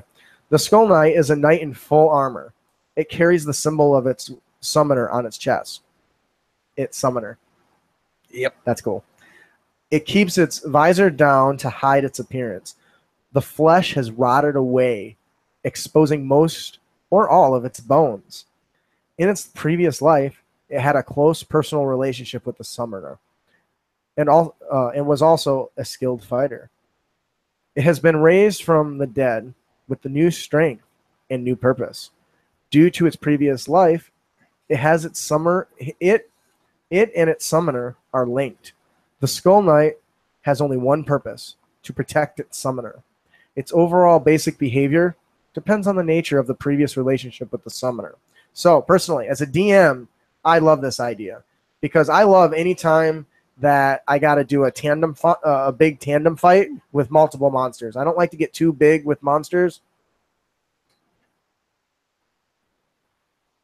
Oh, that's cool.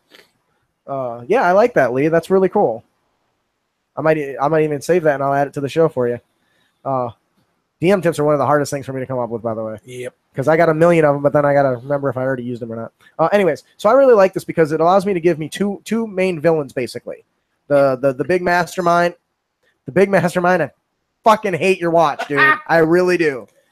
One of the days when you're not looking, I'm just going to snip that shit off. Where'd it go? Oh, I don't know what you're talking about. Now, if it does disappear, he's going to blame me. Do you know how much this watch costs? I don't know. $5? No. 10? No. Higher? Oh, yeah. Then you pay too much for a watch. Do you know what my phone does? Tells me the time. Anyway. I really like this idea because anytime I can have two main villains, a bodyguard and then the mastermind, and they're linked together in a way, I really like. One of my favorite fights in a game is when you have two enemies that have to be defeated simultaneously. Yep. I think that those are interesting because the players generally don't make that assumption. I gotta roll sleight of hand to see if I can take it from you. How much did you pay for that? I want to say about $75. Yeah, that's way more than I would ever pay for a watch. I say that, but I got a smartwatch now. By the way, all of you out there in Crit Nation, smartwatch, not worth it. I can't judge that. He knows he's got one too. I got a smartwatch I used it for 2 months and I still have it. Yeah, mine kept banging on shit, and I was like, well, that's not very smart if it keeps running into shit. But anyway, so pocket watch is old school.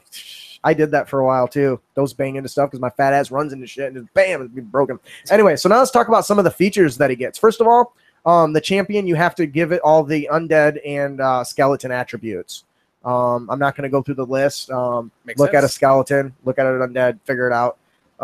But that's basically the gist of it. You got to make it undead first. Once you've done that, he's got some really cool abilities here. Now, I'm not sure if these have been pulled from other sources. Generally, when I create a monster variant, I reflavor existing mechanics to fit. But I really like these, so we're going to talk about it. So this might be more of a custom monster. I'm not sure. Control of combat. Once per round, the Skull Knight can shove a creature it is already hit. The creature makes an athletics or acrobatics check. On a failed, the creature is knocked back 5 feet and prone and takes 1d4 necrotic damage. So you have now a control ability. One of the worst things you can do as a player is get knocked prone. Oh, yeah. Because any melee creatures, and I imagine this character having some like skeleton minions or zombie minions running around ready to stab you when you're laying on the ground. That can be very bad. 1d4 damage isn't that much, but as soon as you're prone and those minions go, oh, you're boned. Get it? Boned skeleton? Yep. Slay myself. So I think that's really cool. What do you guys think about that? You must be all sorts of stanky if you're good at taking necrotic damage. Oh, yeah. Okay, well, thanks for not adding actually anything value, you guys. So I really like anytime you can control the battlefield. And anything else, players positioning too. Yeah, players positioning, yes. If you have players that run the defense feature, right? The defense fighting style. Right. Or if they're rogues and you separate a rogue from a fighter so they're not side by side anymore, you can really break their mechanics if you play your character smart. And I imagine if this guy's tied to a necromancer. Yeah, that. It just occurred to me that I didn't play our startup music at the beginning of the show, and I meant to do that. Sorry. Yeah. Anyways, what was I saying? Necromancer. Yeah, that. If you got the mastermind behind it, he could be analyzing the strategic patterns. And we've talked about playing character smart before on the show, right? Mm-hmm. They're not dumb. So if they know that this fighter is engaging an enemy and distracting it, so this rogue can get more precise hits, he's going to try to deal with that. And this is a good way to deal with that. Who wants to read the next one? I do. I'm sorry about that. I was choking the chicken. You wish. Whenever the Skull Knight makes any physical contact with any creature that is not undead, the creature takes 1d4 necrotic damage. This applies if the contact is with armor or clothing. It does not apply with objects that are not. Where did that come from? I don't know. That was like a voice from the bag. Also, you didn't need to read the actual text of the DM. But so basically, any physical contact with this thing messes you up. So I'm imagining like an acid or something, maybe, or just a dark energy around it. Some sort of dark cloud, yeah. I leave those around all the time when I'm walking around. Yeah, so I can see, having some sort of dark energy surging through you. So when they go to touch them, this includes when they attack. It includes when they grapple. Yep. So now there's punishment for striking him, which encourages the mages and the rangers to become more focused on this, maybe freeing up the melee to go focus on the summoner, right? It's like a late version of Baragon's ability from Bleach. Or whose? That one, Espada, who becomes a skeleton. Yeah, I stopped after they made the vampire series, which sucked. Vampire series. Bountos. Those are vampires. They're reflavored vampires. I don't care what anybody else says. Anyway, so that's pretty cool. So now they can be knocked prone. Because if you think about this, if anytime they touch, they deal damage. When they do the combat, control of combat, they're touching you. Yep. So when they shove you, you're also going to take 1d4. Then you're going to fall and you're going to take 1d4. So the damage can pile up pretty quick. But basically, the character I just mentioned, what his ability is when he releases his blade, he becomes like a Grim Reaper-like figure. Oh, that's cool. And his ability is he releases a death cloud. And anything that comes in contact with it instantly ages, like accelerated aging. Mm-hmm. And Soifan, like the spy, the spy I know who captain, she is. she tried to dodge out of the way, but the cloud like touched the tip of her finger, and her arm started becoming skeletal as it was like rotting up her arm. So, for all the guys that are in Patreon, I just want to let you know, unhear all that, because I think that's a effing badass encounter concept. So hold on to that. They actually had to amputate her arm so she wouldn't die. Oh, I love it. Let's chop off some players' arms, people. What about you, Brandon? Get off your phone. Focus. Second time and then the ADD catches up on me. Oh, yeah, Heathcliff. Honestly, I imagine that... Actually, if we're going to talk anime skeleton monsters, Overlord. Great anime. I haven't watched it yet. It's on my to-watch list. Okay, so let's get back to this because, Brandon's got to leave soon. He's got this big-ass skull knife. He just kind of you got to talk into your mic and bring it close. Microphone. Yeah, it's such a bastard. It's on a swivel so you can move it close to you and everything. Why can't I have the technology to come to my face? I don't have to go to it. Oh my god, you lazy shit. No, I imagine you. Heathcliff is good. Yeah. Yeah. Knock a player prone and just dogpile on top of him, and just try to stay on top of him. Oh yeah, maybe. Oh, that's nice. Every turn is just ow. Yeah, very cool. So this next ability is really cool, and his last ability is called Linked in Death. Now, I personally love this. If the Skull Knight Summoner is not on the same plane of existence, killed or knocked prone or unconscious. Sorry. Killed or knocked unconscious, then the Skull Knight's HP is cut in half at the beginning of its next turn. Until it's destroyed. Ooh, banish spell. Banishment. Oh, dude. That is baller. Banish the summoner and then instantly weaken. Yeah. Oh, dude. Player tip. Hola. Kaboom, yo. Yeah, so this is really cool for that. That would be a good solution to it. Oh, and I've got questions for you listeners too immediately following this. I'd love your input on some stuff. So yeah, I definitely think this is a really cool encounter. This could be a lot of fun, especially if it's one of those where you do multi-level, where you guys are in some sort of arena or some sort of enclosed space, and then up a couple floors above you, watching down on this, is the wizard or the sorcerer or whatever warlock class you choose to bind this to him, just attacking you from way up top. Oh yeah. Because if you think about it, this encounter is designed where the mages in range should be focusing on the guy on the ground, not the guy upstairs. So it's kind of going to force your characters to split their focus.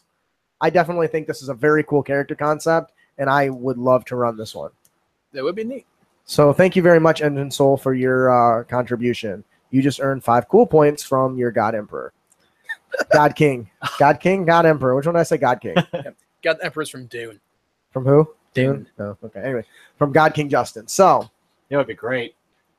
What's that? Talk closer to your mic. As Closer. the wizard. You can't hear yourself No, at all? I can just barely hear myself. I hear you. Yeah. Whoa. Would I mess up your shit? Yeah, Is it crackling or something? it's fine now. Crackle. It might be his level, but I don't know which one it is because I moved everything around, so he shit out a lot. But Oh, it's this one. Is that better? Yeah, kind of. Okay, whatever. Because the wizard has Mike. the wizard has the ability to teleport at higher levels. Yes. This is a level. Oh, this, if you don't know, the champion is a CR rating 9. So it's a pretty BA mofo as is. Yeah. Never mind. It's a high level fight. I was gonna say probably wouldn't work. What, to teleport to him? No, to grab him and teleport him into a volcano. I don't know what the range is on that. I don't think it's that far. Unless you're in a volcano. World, I think. If you're not in a volcano. I don't think it's Why anywhere aren't in the you? world. There's a limit on range. Yeah, it might. I think it's also anywhere you've been. I think teleportation. I think you're thinking teleportation spell, right? Will you open that app for me? I'm pretty sure teleportation. Thanks. I think you're right, but I think it requires a special circle. Because I think we've talked about it on the episode. Teleportation circle does, I think. Yeah, which I think is what he's thinking of. Components. Yeah, the other stuff like Dimension Door has a very short range. Yeah. Or Misty Step or anything like that. But I like where your mind's going. I've definitely teleported and Misty Stepped in the air and just powerbomb people. That's fun. Your wizard did what? He's all right. Okay, just teleport. Okay, I'll just say, what's the distance? Or does it have a requirement time? It's an action, right? It is one action. But it requires a portal. Or Tap on the components. It'll tell you what the components are. we're not talking about components. A spell instantly teleports you and up to 8 glowing creatures of your choice that you can see. The destination you choose must be known to you and Okay. in the same plane. Okay, that's it? In the same plane. Yep. Doesn't require a plane circle? No, it's just voice. No, that's teleportation circle. Oh, okay. Wow, that's baller then. Don't fall into the circle or into the lava yourself, though. Yeah. That's really cool. Awesome. I mean, assuming the fall takes 6 seconds, you should be able to teleport in any next turn. You would hope. Yeah. Maybe. All right. So, very cool. Thank you very much for your submission. Our encounter of the podcast. Does anybody want to do this one? I really like it. Can anybody do it drunk? Since I was drinking, maybe I should. Dying. Oh, Vinicius. A drunk? Oh, the wine of Dionysus. All right, guys. I got this. All right, I got this. Don't you? I got. You want to do it drunk? No, you can. All right, guys. The encounter of the podcast is the wine of Dionysus. Dionysus from email listener Molly Goosens. Molly. Say hi. She's married and Hi. he listens to the show. Hi, Molly's husband. She's a lucky woman. Yeah. To got you. So this unassuming barrel. Yeah, I'm not going to do it drunk because that's going to mess up my brain. I can do it drunk. No, we're just going to go because we're running out of time. The unassuming hey, barrel is shut up. filled to the brim with the dark red, sweet-smelling wine. When opened, any character within 10 feet must succeed a DC. Stay near the mic. Move it Yes, with you. I'm Hold it. drunk. Leave me alone. Like this. Succeed a DC 14 You have wisdom. to start over because I was mumbling to you. So, Talking. when opened, any character within 10 feet must succeed Where's the Cheetos? a DC 14 wisdom save or be compelled to drink the wine. Upon drinking the wine, a character must succeed on a DC 14 Constitution saving throw. If they succeed, nothing happens. Yeah, I don't. It like doesn't that. work very I don't well, like no. that. No, I don't. Because like being that. drunk, you just sound all slurred. And Yeah, let's not do that. All right, it was worth a shot. Yeah, no. The Not doing encounter. The encounter of the podcast is the wine of Dionysius. From email listener Molly Goosens. Dionysus. Are you Greek? No. Well, Maybe. then F it. This unassuming barrel is filled to the brim with a dark red, sweet-smelling wine. Thank you, Molly. When opened, any character within any character within 10 feet must succeed a DC 14 Wisdom save or be compelled to drink the wine. Upon drinking the wine, a character must succeed a DC 14 Constitution saving throw. If they succeed, nothing happens. If they fail, they become immediately drunk and must succeed a second wisdom save or drink again. Oh my god. It's like a chain. Each drink a character each drink the character has increased. Okay, gotcha. Each drink the DC for that character increases the save by 1. After 5 drinks, the character must make a DC 15 charisma save. If the save succeeds, they fall unconscious for 1d4 hours. If they fail, they become permanently intoxicated and act as if constantly under the spell confusing. Shit. Oh my god. Wow. Remove curse can suppress the effects for a day, but only break the enchantment. Break enchantment. Okay. Spell. But only break enchantment will free the character from the wine spell. This is a charm/compulsion effect. Ouch. Oh my god. That's funny. I love this. And Molly, I want you to know the next game I run, I don't care where it's at, this shit's going down.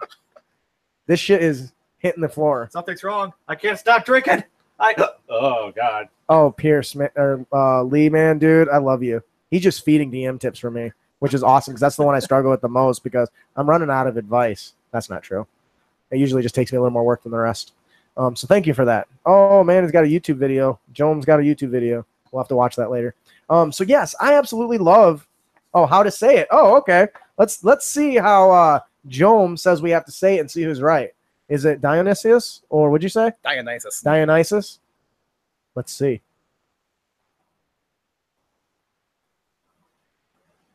I can't hear it. Dionysus or Dionysus or Dionysus.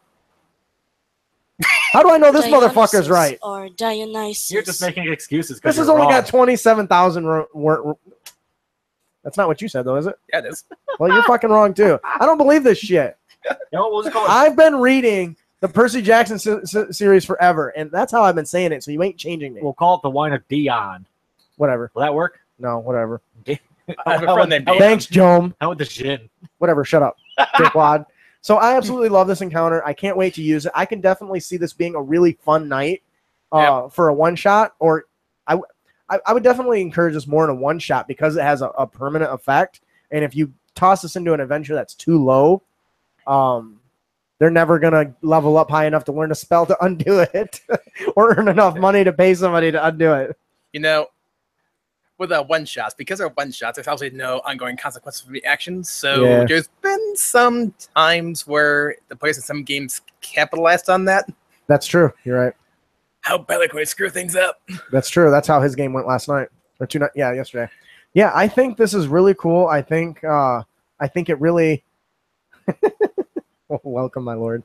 I really think this is a fun concept and can fit in any game. I think the players themselves would love an excuse to act dopey, as if they need an excuse. But I think this definitely would be. If you had a good drinking night game, this would fit perfect. Where everyone just comes up, gets tore up. Every time somebody rolls a 1, everyone drinks a shot or something, and then they run into this shit. I think it would be really fun. I love anything. This reminds me of like a skill challenge from 4th edition, where you have so many so many saves in succession. So many. You know what? No more wine for me. Where you have so many saves in succession. That's right. Right. That's right. Yeah. Okay. Where you have to succeed so many times before you fail, or you're pretty much boned. This really is a good one. I think this makes a great encounter at any sort of dwarven. I would love to see this in like a ancient dwarven ruin or something, where they've captured like this part of the spirit of Dionysius. If it was a dwarven encounter, it'd be beer. Oh, whatever. Fuck you. The god of wine has cursed my liege. I'm ready to pass out. Anyway, so thank you so much. Do you guys have anything you envision this? I can't imagine someone being closer poisoned with this. Poisoned? Yes. Using the same technique, but instead of it being drunk, being poisoned? What? Yeah. Not necessarily that concept, but I like that one too. And the idea of you have a party, And It's usually how adventures go. they're at an inn, and they're celebrating. It's usually where they start. And they're having fun. Uh-huh. And somebody takes this wine and puts drops of it into their pale ale, Okay. or something like that. Now the ale is infected with whatever is inside this, so Mhm. they're all being infected. So when they're It's sitting like there an April Fool's for when they're sitting there Faerun. when they're sitting there drinking their beer or water, it doesn't matter what it is, Uh-huh. they still have to keep rolling, and they're wondering why the DM's saying, give me what was it, con saves and wisdom saves. Yeah. You're like, what's going on? And two people end up failing completely, and they say, you're permanently drunk. Deal with it. I'm like, what? And for that matter, it doesn't have to be like a barrel either. It could be like a goblet that doesn't run out. Oh, that's cool. Like that Thor commercial, right? Where his goblet just fills right back up. Yep. That's awesome. Yeah, I really think this is really cool. And I think what would be really great is if you had some sort of major event happen after they were affected in like a tavern. Like, oh, hey, now we're drunk. Oh, shit, a dragon. So that is our encounter of the podcast. The wine of what? Dionysus. The wine of Dionysus. Dion. The wine of Dionysus. Whatever. I don't give a fuck. Cool. Yeah, it is the same as condition as poisoned, as far as I know. Terrible joke. The wine but- of Diana. Drive safe. I was actually, when I said meant poison, I actually meant Dion. Oh my god, I hate everyone. He's got Dion mustard. DNAs, and Dion mustard. Anyways, yeah. when it comes to the intoxication though versus the poison, I would say that poison doesn't affect your ability to speak. Intoxication does. So your ability to even communicate with somebody is going to go down the pooper, and I don't think poison affects that. Anyways, so Actually, remember early on during the playtest, Tishan, God, I hate you all. being drunk did cause poison, and in the playtest, dwarves were immune to poison, So they're immune to being drunk. which is why they had dwarven ale. That's hilarious. All right, so moving on to our magic guide on the podcast. Do one of you guys want to take that up? What about? Let's take him up. He hasn't. Yeah, sorry, I only have one. I don't know how that happened. The printer must have ran out of paper, and I just didn't notice. Today's magic item is the Coven's Kukri, a coven of powerful shamans Why don't you say where that came from? from Game Master's Stash. The Coven's Kukri from Game Master's Stash. Good boy. A coven of powerful shamans is said to have made 6 of these weapons. They gave them to their most trusted servants so they could be guarded against spirits and intruders. These kukri have been given the following features. They do double damage against incorporeal entities. I see your butt. Is that really necessary? Absolutely. People are watching us. They don't want to watch your shitty ass dance. The wielders gain the... all the wielders see invisible creatures. And finally, they allow the users to speak telepathically to any other Coven Kukri's wielder within 100 feet. Okay, this item is awesome. These items are awesome. Real quick question to our listeners that they can answer a question, and we'll continue. Do you guys like when we do stuff in voices, or should we not? Because I actually haven't asked anybody. We just kind of started transitioning into that. So I would love to hear your guys' thoughts. Anyway, so yeah, I really like this weapon. I love that you can see invisible creatures. That's awesome. I love that it does special damage against incorporeal entities. But more important than that, I love that's a part of a set. Yeah. That there's more in the world. I think that there's a lot of flavor that can go with tying a weapon to multiple variations of itself and having them like call out to each other or something like that. It doesn't talk about that, but that's one of the reasons why I put it in here, because I think that is awesome. You know, I think it'd be really cool. I just farted. I smell it. Did you get swamp ass again? Got to stand up. Yes, I got swamp ass. You can try a different chair. TM. Anyways, what are you gonna say? That's Talking to the mic. these are just weapons. Do they have armor too? Just No, weapons. it's just a dagger. It's a variation on the dagger, I think. Yeah, the fact that it gives you the ability to see invisible creatures is I like magic items that aren't always having an effect. There's sometimes they do something. This is something that just does something sometimes in certain circumstances, and that's when you can let a character have a magic weapon and let it shine at certain points in the game and let it really stand out. And if you have a collection of them, there can be like a quest for that. Like, you guys are going to go fight this monster, but they're all invisible. So why don't you go get this magical collection of daggers and find them? One you have to fight for, one you have to steal, and maybe another one you have to bribe somebody to get. I think that alone can be its own type of encounter and chase. And this magic item drives that on its own. Or just be Daredevil and don't have to see anyway. This thing's overrated. And the fact that you can communicate when close is important too, because that's great for strategy building. So I think it's cool. Do you guys see any other uses for this? Only work when they're holding on to the weapon? I would think That's so. generally how it works when you have a magic Yeah, that would item, work because if you don't really have a magic well. item anymore, you don't have magic. That would work really well in a crowded area. Yeah. Because if you got one person who's invisible and you're looking for them, there's dozens of people out there. Yep. You can just sit there and just keep on, off, on, off. And They you're just can't- waiting for that one person to blink on and off. It's I like, can't see your face, by There it the is. way. you can't Yeah. see my face. No, you're too tall, but that's fine. Oh, God. All right. So, yes, that is our magic item of the podcast, the Coven Kukri. Our Dungeon Master tip is... Don't be a dick. No, that's player No, tips. that's player tip. Shit. Important intel. One thing, grab him by the breasts. That's harsh and funny. All right. Our Dungeon Master tip is the important intel. I cannot stress enough as a DM, when you're planning to have your players run into something that is fucking strong, like deadly level. I like hard and I like I like hard and deadly level encounters. So for me, it's important to make sure that I've given them the opportunity to gather enough information to bring the bastard down. The more they know, the better they can prepare. Mhm. I think we had an episode previously talking to the players about making sure they gather information. It's also up to the DM to make sure that you give them the opportunity to gather that information. If you don't feed it to them, they aren't going to know. If they don't know that the thing that they're chasing is a deadly encounter with a fire monster, they're not going to have nearly as much prep. Like maybe the wizard starts carrying fireball and firebolt, and they're going to have a bad experience. Oops. In fact, in the Witcher PC games, one thing I like about them is the fact that they give you a lot of monster variety to work with, but they also give you notes about the monster, like tips about how to fight them, things they're susceptible to. So to increase their chance of success. And at higher levels, you pretty much have to use those weaknesses and actually read up on your monsters before you engage them. Otherwise, you get raped. In fact, there's like one. I remember reading in the preview one time where they had to deal with a hippogriff, Mhm. which was like attacking a farmer's cattle. Mhm. And if you take this thing one-on-one, it's a friggin' hippogriff that's 5 times your size. It's going to murder you. Yeah. So, if you read up on them, I think you ended up taking him down by poisoning one of the cows it's going to eat. Oh, there you go. See, that's cool. I really like that. So yeah, so that's an excellent point. And actually, we have a few samples here we're going to give to you. Right.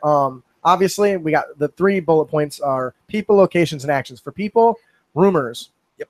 Have the players come across. I saw your That's post. exactly what this is. Rumors that are circulating in the area. Hippogriff is stealing my cows is one. Messengers that the players can run into. Informants, libraries, mystics, shamans. Shamans that commune with nature and gather information that way. Magic scrying. Those are different ways you can feed information.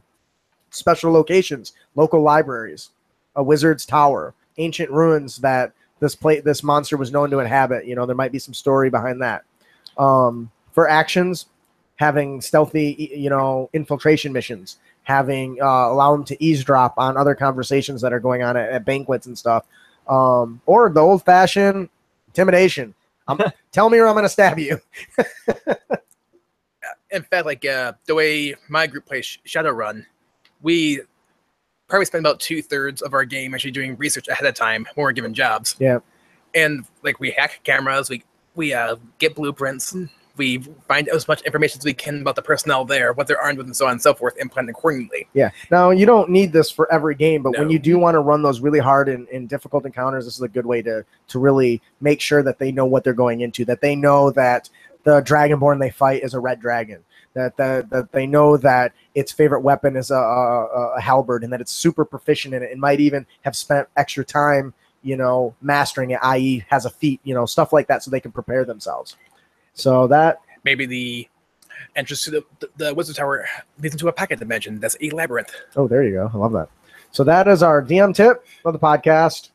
Important intel. Translation: don't go through the front door. Our player tip of the podcast is Don't be a dick. And I Hey, love first this try. one. Yeah, no, it didn't take 3 tries. That's awesome. And you can avoid being a dick by mastering your sling. Now, in a previous episode, and I don't know that it's actually aired yet. I strangled somebody with my sling. Yep. And it was a lot of fun. Not for me, it wasn't. So as a player, I thought, well, what else can I do with the sling? So I came up with some. So for all of you that use a sling, a bow and arrow is cool, but it's overrated, especially when you hear some of this shit.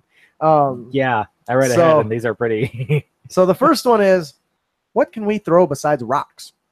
Well, how about we fill a small jar up with stuff that breaks on impact? I'm going to start with some of the stuff that they easily have readily available. I don't care anymore. How does that keep happening? I don't know. Not level. Motion. Someone bumps the table. Starting with some of the easy things that they have access to, caltraps. Caltraps. Yeah. Fill a jar full of caltraps and sling it at them. It may not do damage, but if you can get it to land where they're at, they're going to have a problem. Fill it with ball bearings. You know, the caltraps will stop them from moving. Ball bearings will cause them to fall. How about oil? Teaming up with the fire bolting sorcerer or wizard to light them on fire. Alchemist fire. Alchemist fire too. Ooh, that's a good one. I don't know how didn't think about that. Which is weird because I considered Molotov cocktails. Yeah. You know, sling. You know, maybe you got an old dwarf that's got a sling and he just busts out his bottle of ale, lights that bitch on fire, and chucks it. What if you're in the forest and you don't have any? What if you're in the forest and you don't have any bottles left? It's on the sheet, you doofs. Oh, that's what you meant. Oh man, Wasp nest. Are you sure you guys want these guys to run it? Wasp's nest. A wasp's nest. How awesome would that be? Yeah. Things that are in the woods. Well, what else would you throw? Pile of shit, maybe. That'd be fun. I would count that as like the help action. Maybe. Like if you can forage, you can grab spores. Spores, maybe. Yeah, if you got herbalism and find like poisonous flowers or something. Mushrooms. I don't know. I feel like that as a player, this could be. You could have so many uses for this. Or here's a really good one. What if that fighter just decapitated that goblin's head? Scoop up that goblin's head and chuck it back. I'd allow that. 1d4 damage. Booyah. Okay, you made me think of one time where in one encounter we encountered a band of goblins. We, in the fight, just happened to randomly decapitate the leader's head and took his head as a trophy. But then we had to get into the tower that the same gang was also protecting. Mm-hmm. To get inside, we may or may not have used the head as a hand puppet. Oh, that's awesome and disturbing. Hey, let me in. Player tip of the podcast: when you run into those doors with the slits, grab an enemy's head. Hey, Chief, did knock on the door. So that is our player tip of the podcast. Don't be a dick. And how can you avoid being a dick? By mastering that sling. Yeah. I thought you just said masturbating. Yeah, Lee, you are just feeding us awesome. Wow. That is it for our show today. Ow. So that was awesome. That's it for our Unra tips and tricks. We got more shit. But before we close out today, we've got one more shit to give away because that's how we roll. We bribe you guys to listen to us. It's been a long few days of travel, and the adventurers are tired of eating rations and sleeping on the ground. The road opens to a small town with an inviting tavern. The smells of grilling meat and ale fill their nostrils, and the sounds of laughter and music float out of the tavern's door. Unlucky for our adventurers, they've stumbled upon the Dragon Breath's Tavern. What starts out as a pleasant evening of... Does somebody else want to take that? Does that make more sense for another person to read it?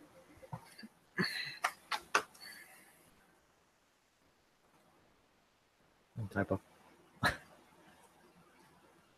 Let's see. What should I do?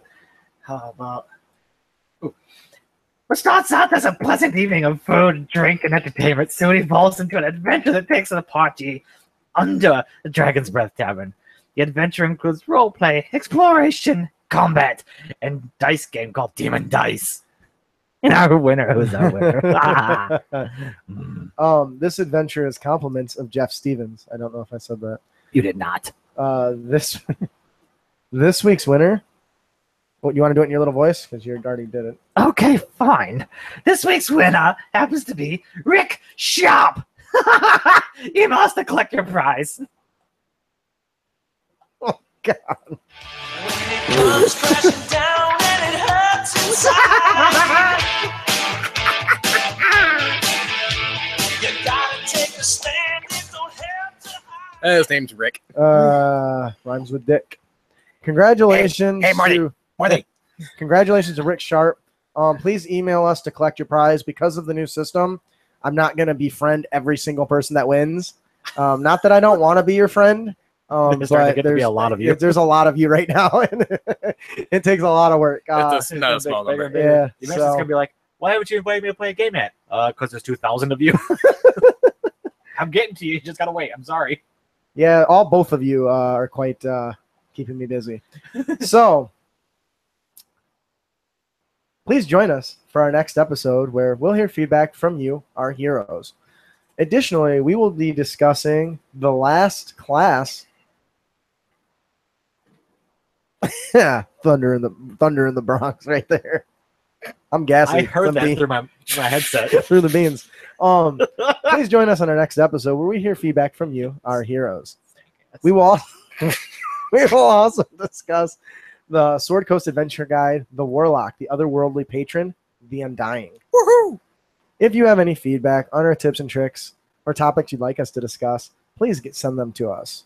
You can email them to us at critacademy@gmail.com. No, I didn't say dot. I said at.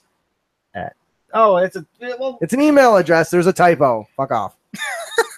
You can email them to us at critacademy@gmail.com or find us on Facebook and Twitter. We hope you've enjoyed your experience here at the Crit Academy. If you did, you can help others find the show by leaving a, hopefully, 5-star review on iTunes. Also, be sure. Take that one. That last line. Oh.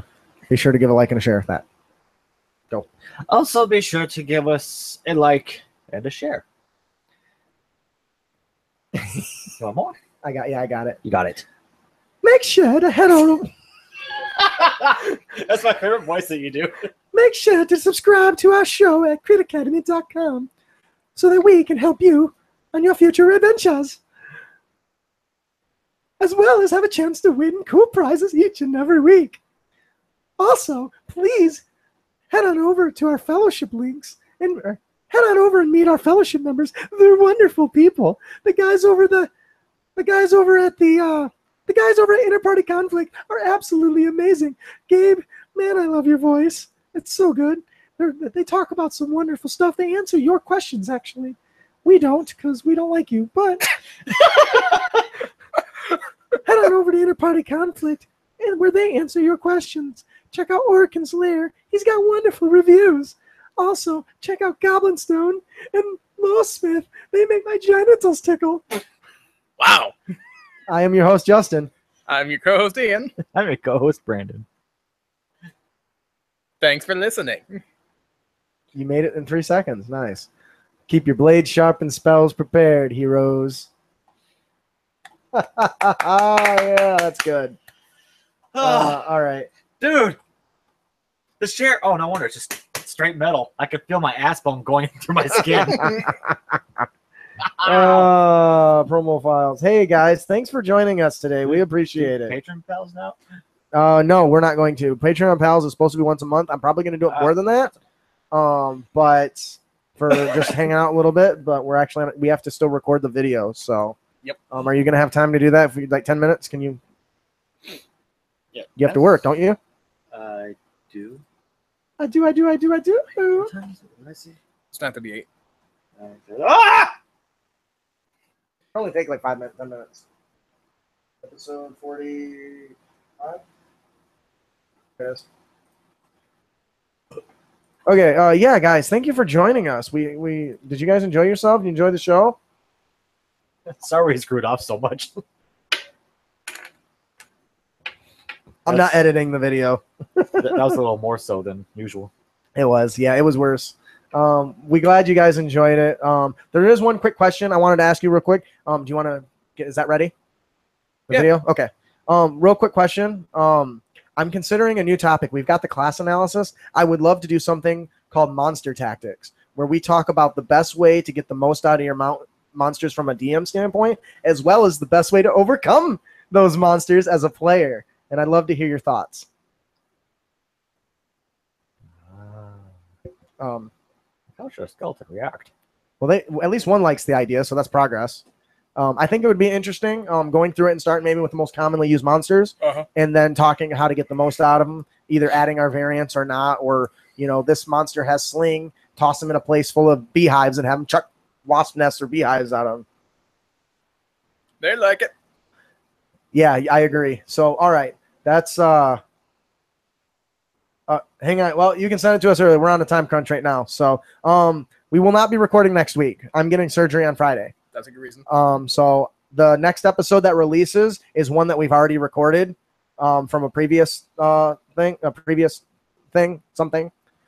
So I do apologize, but I just want to let you guys know. So that's why there won't be a recording or a live stream, because I'll be having surgery. So you guys have a blessed night. Thank you so much for joining us.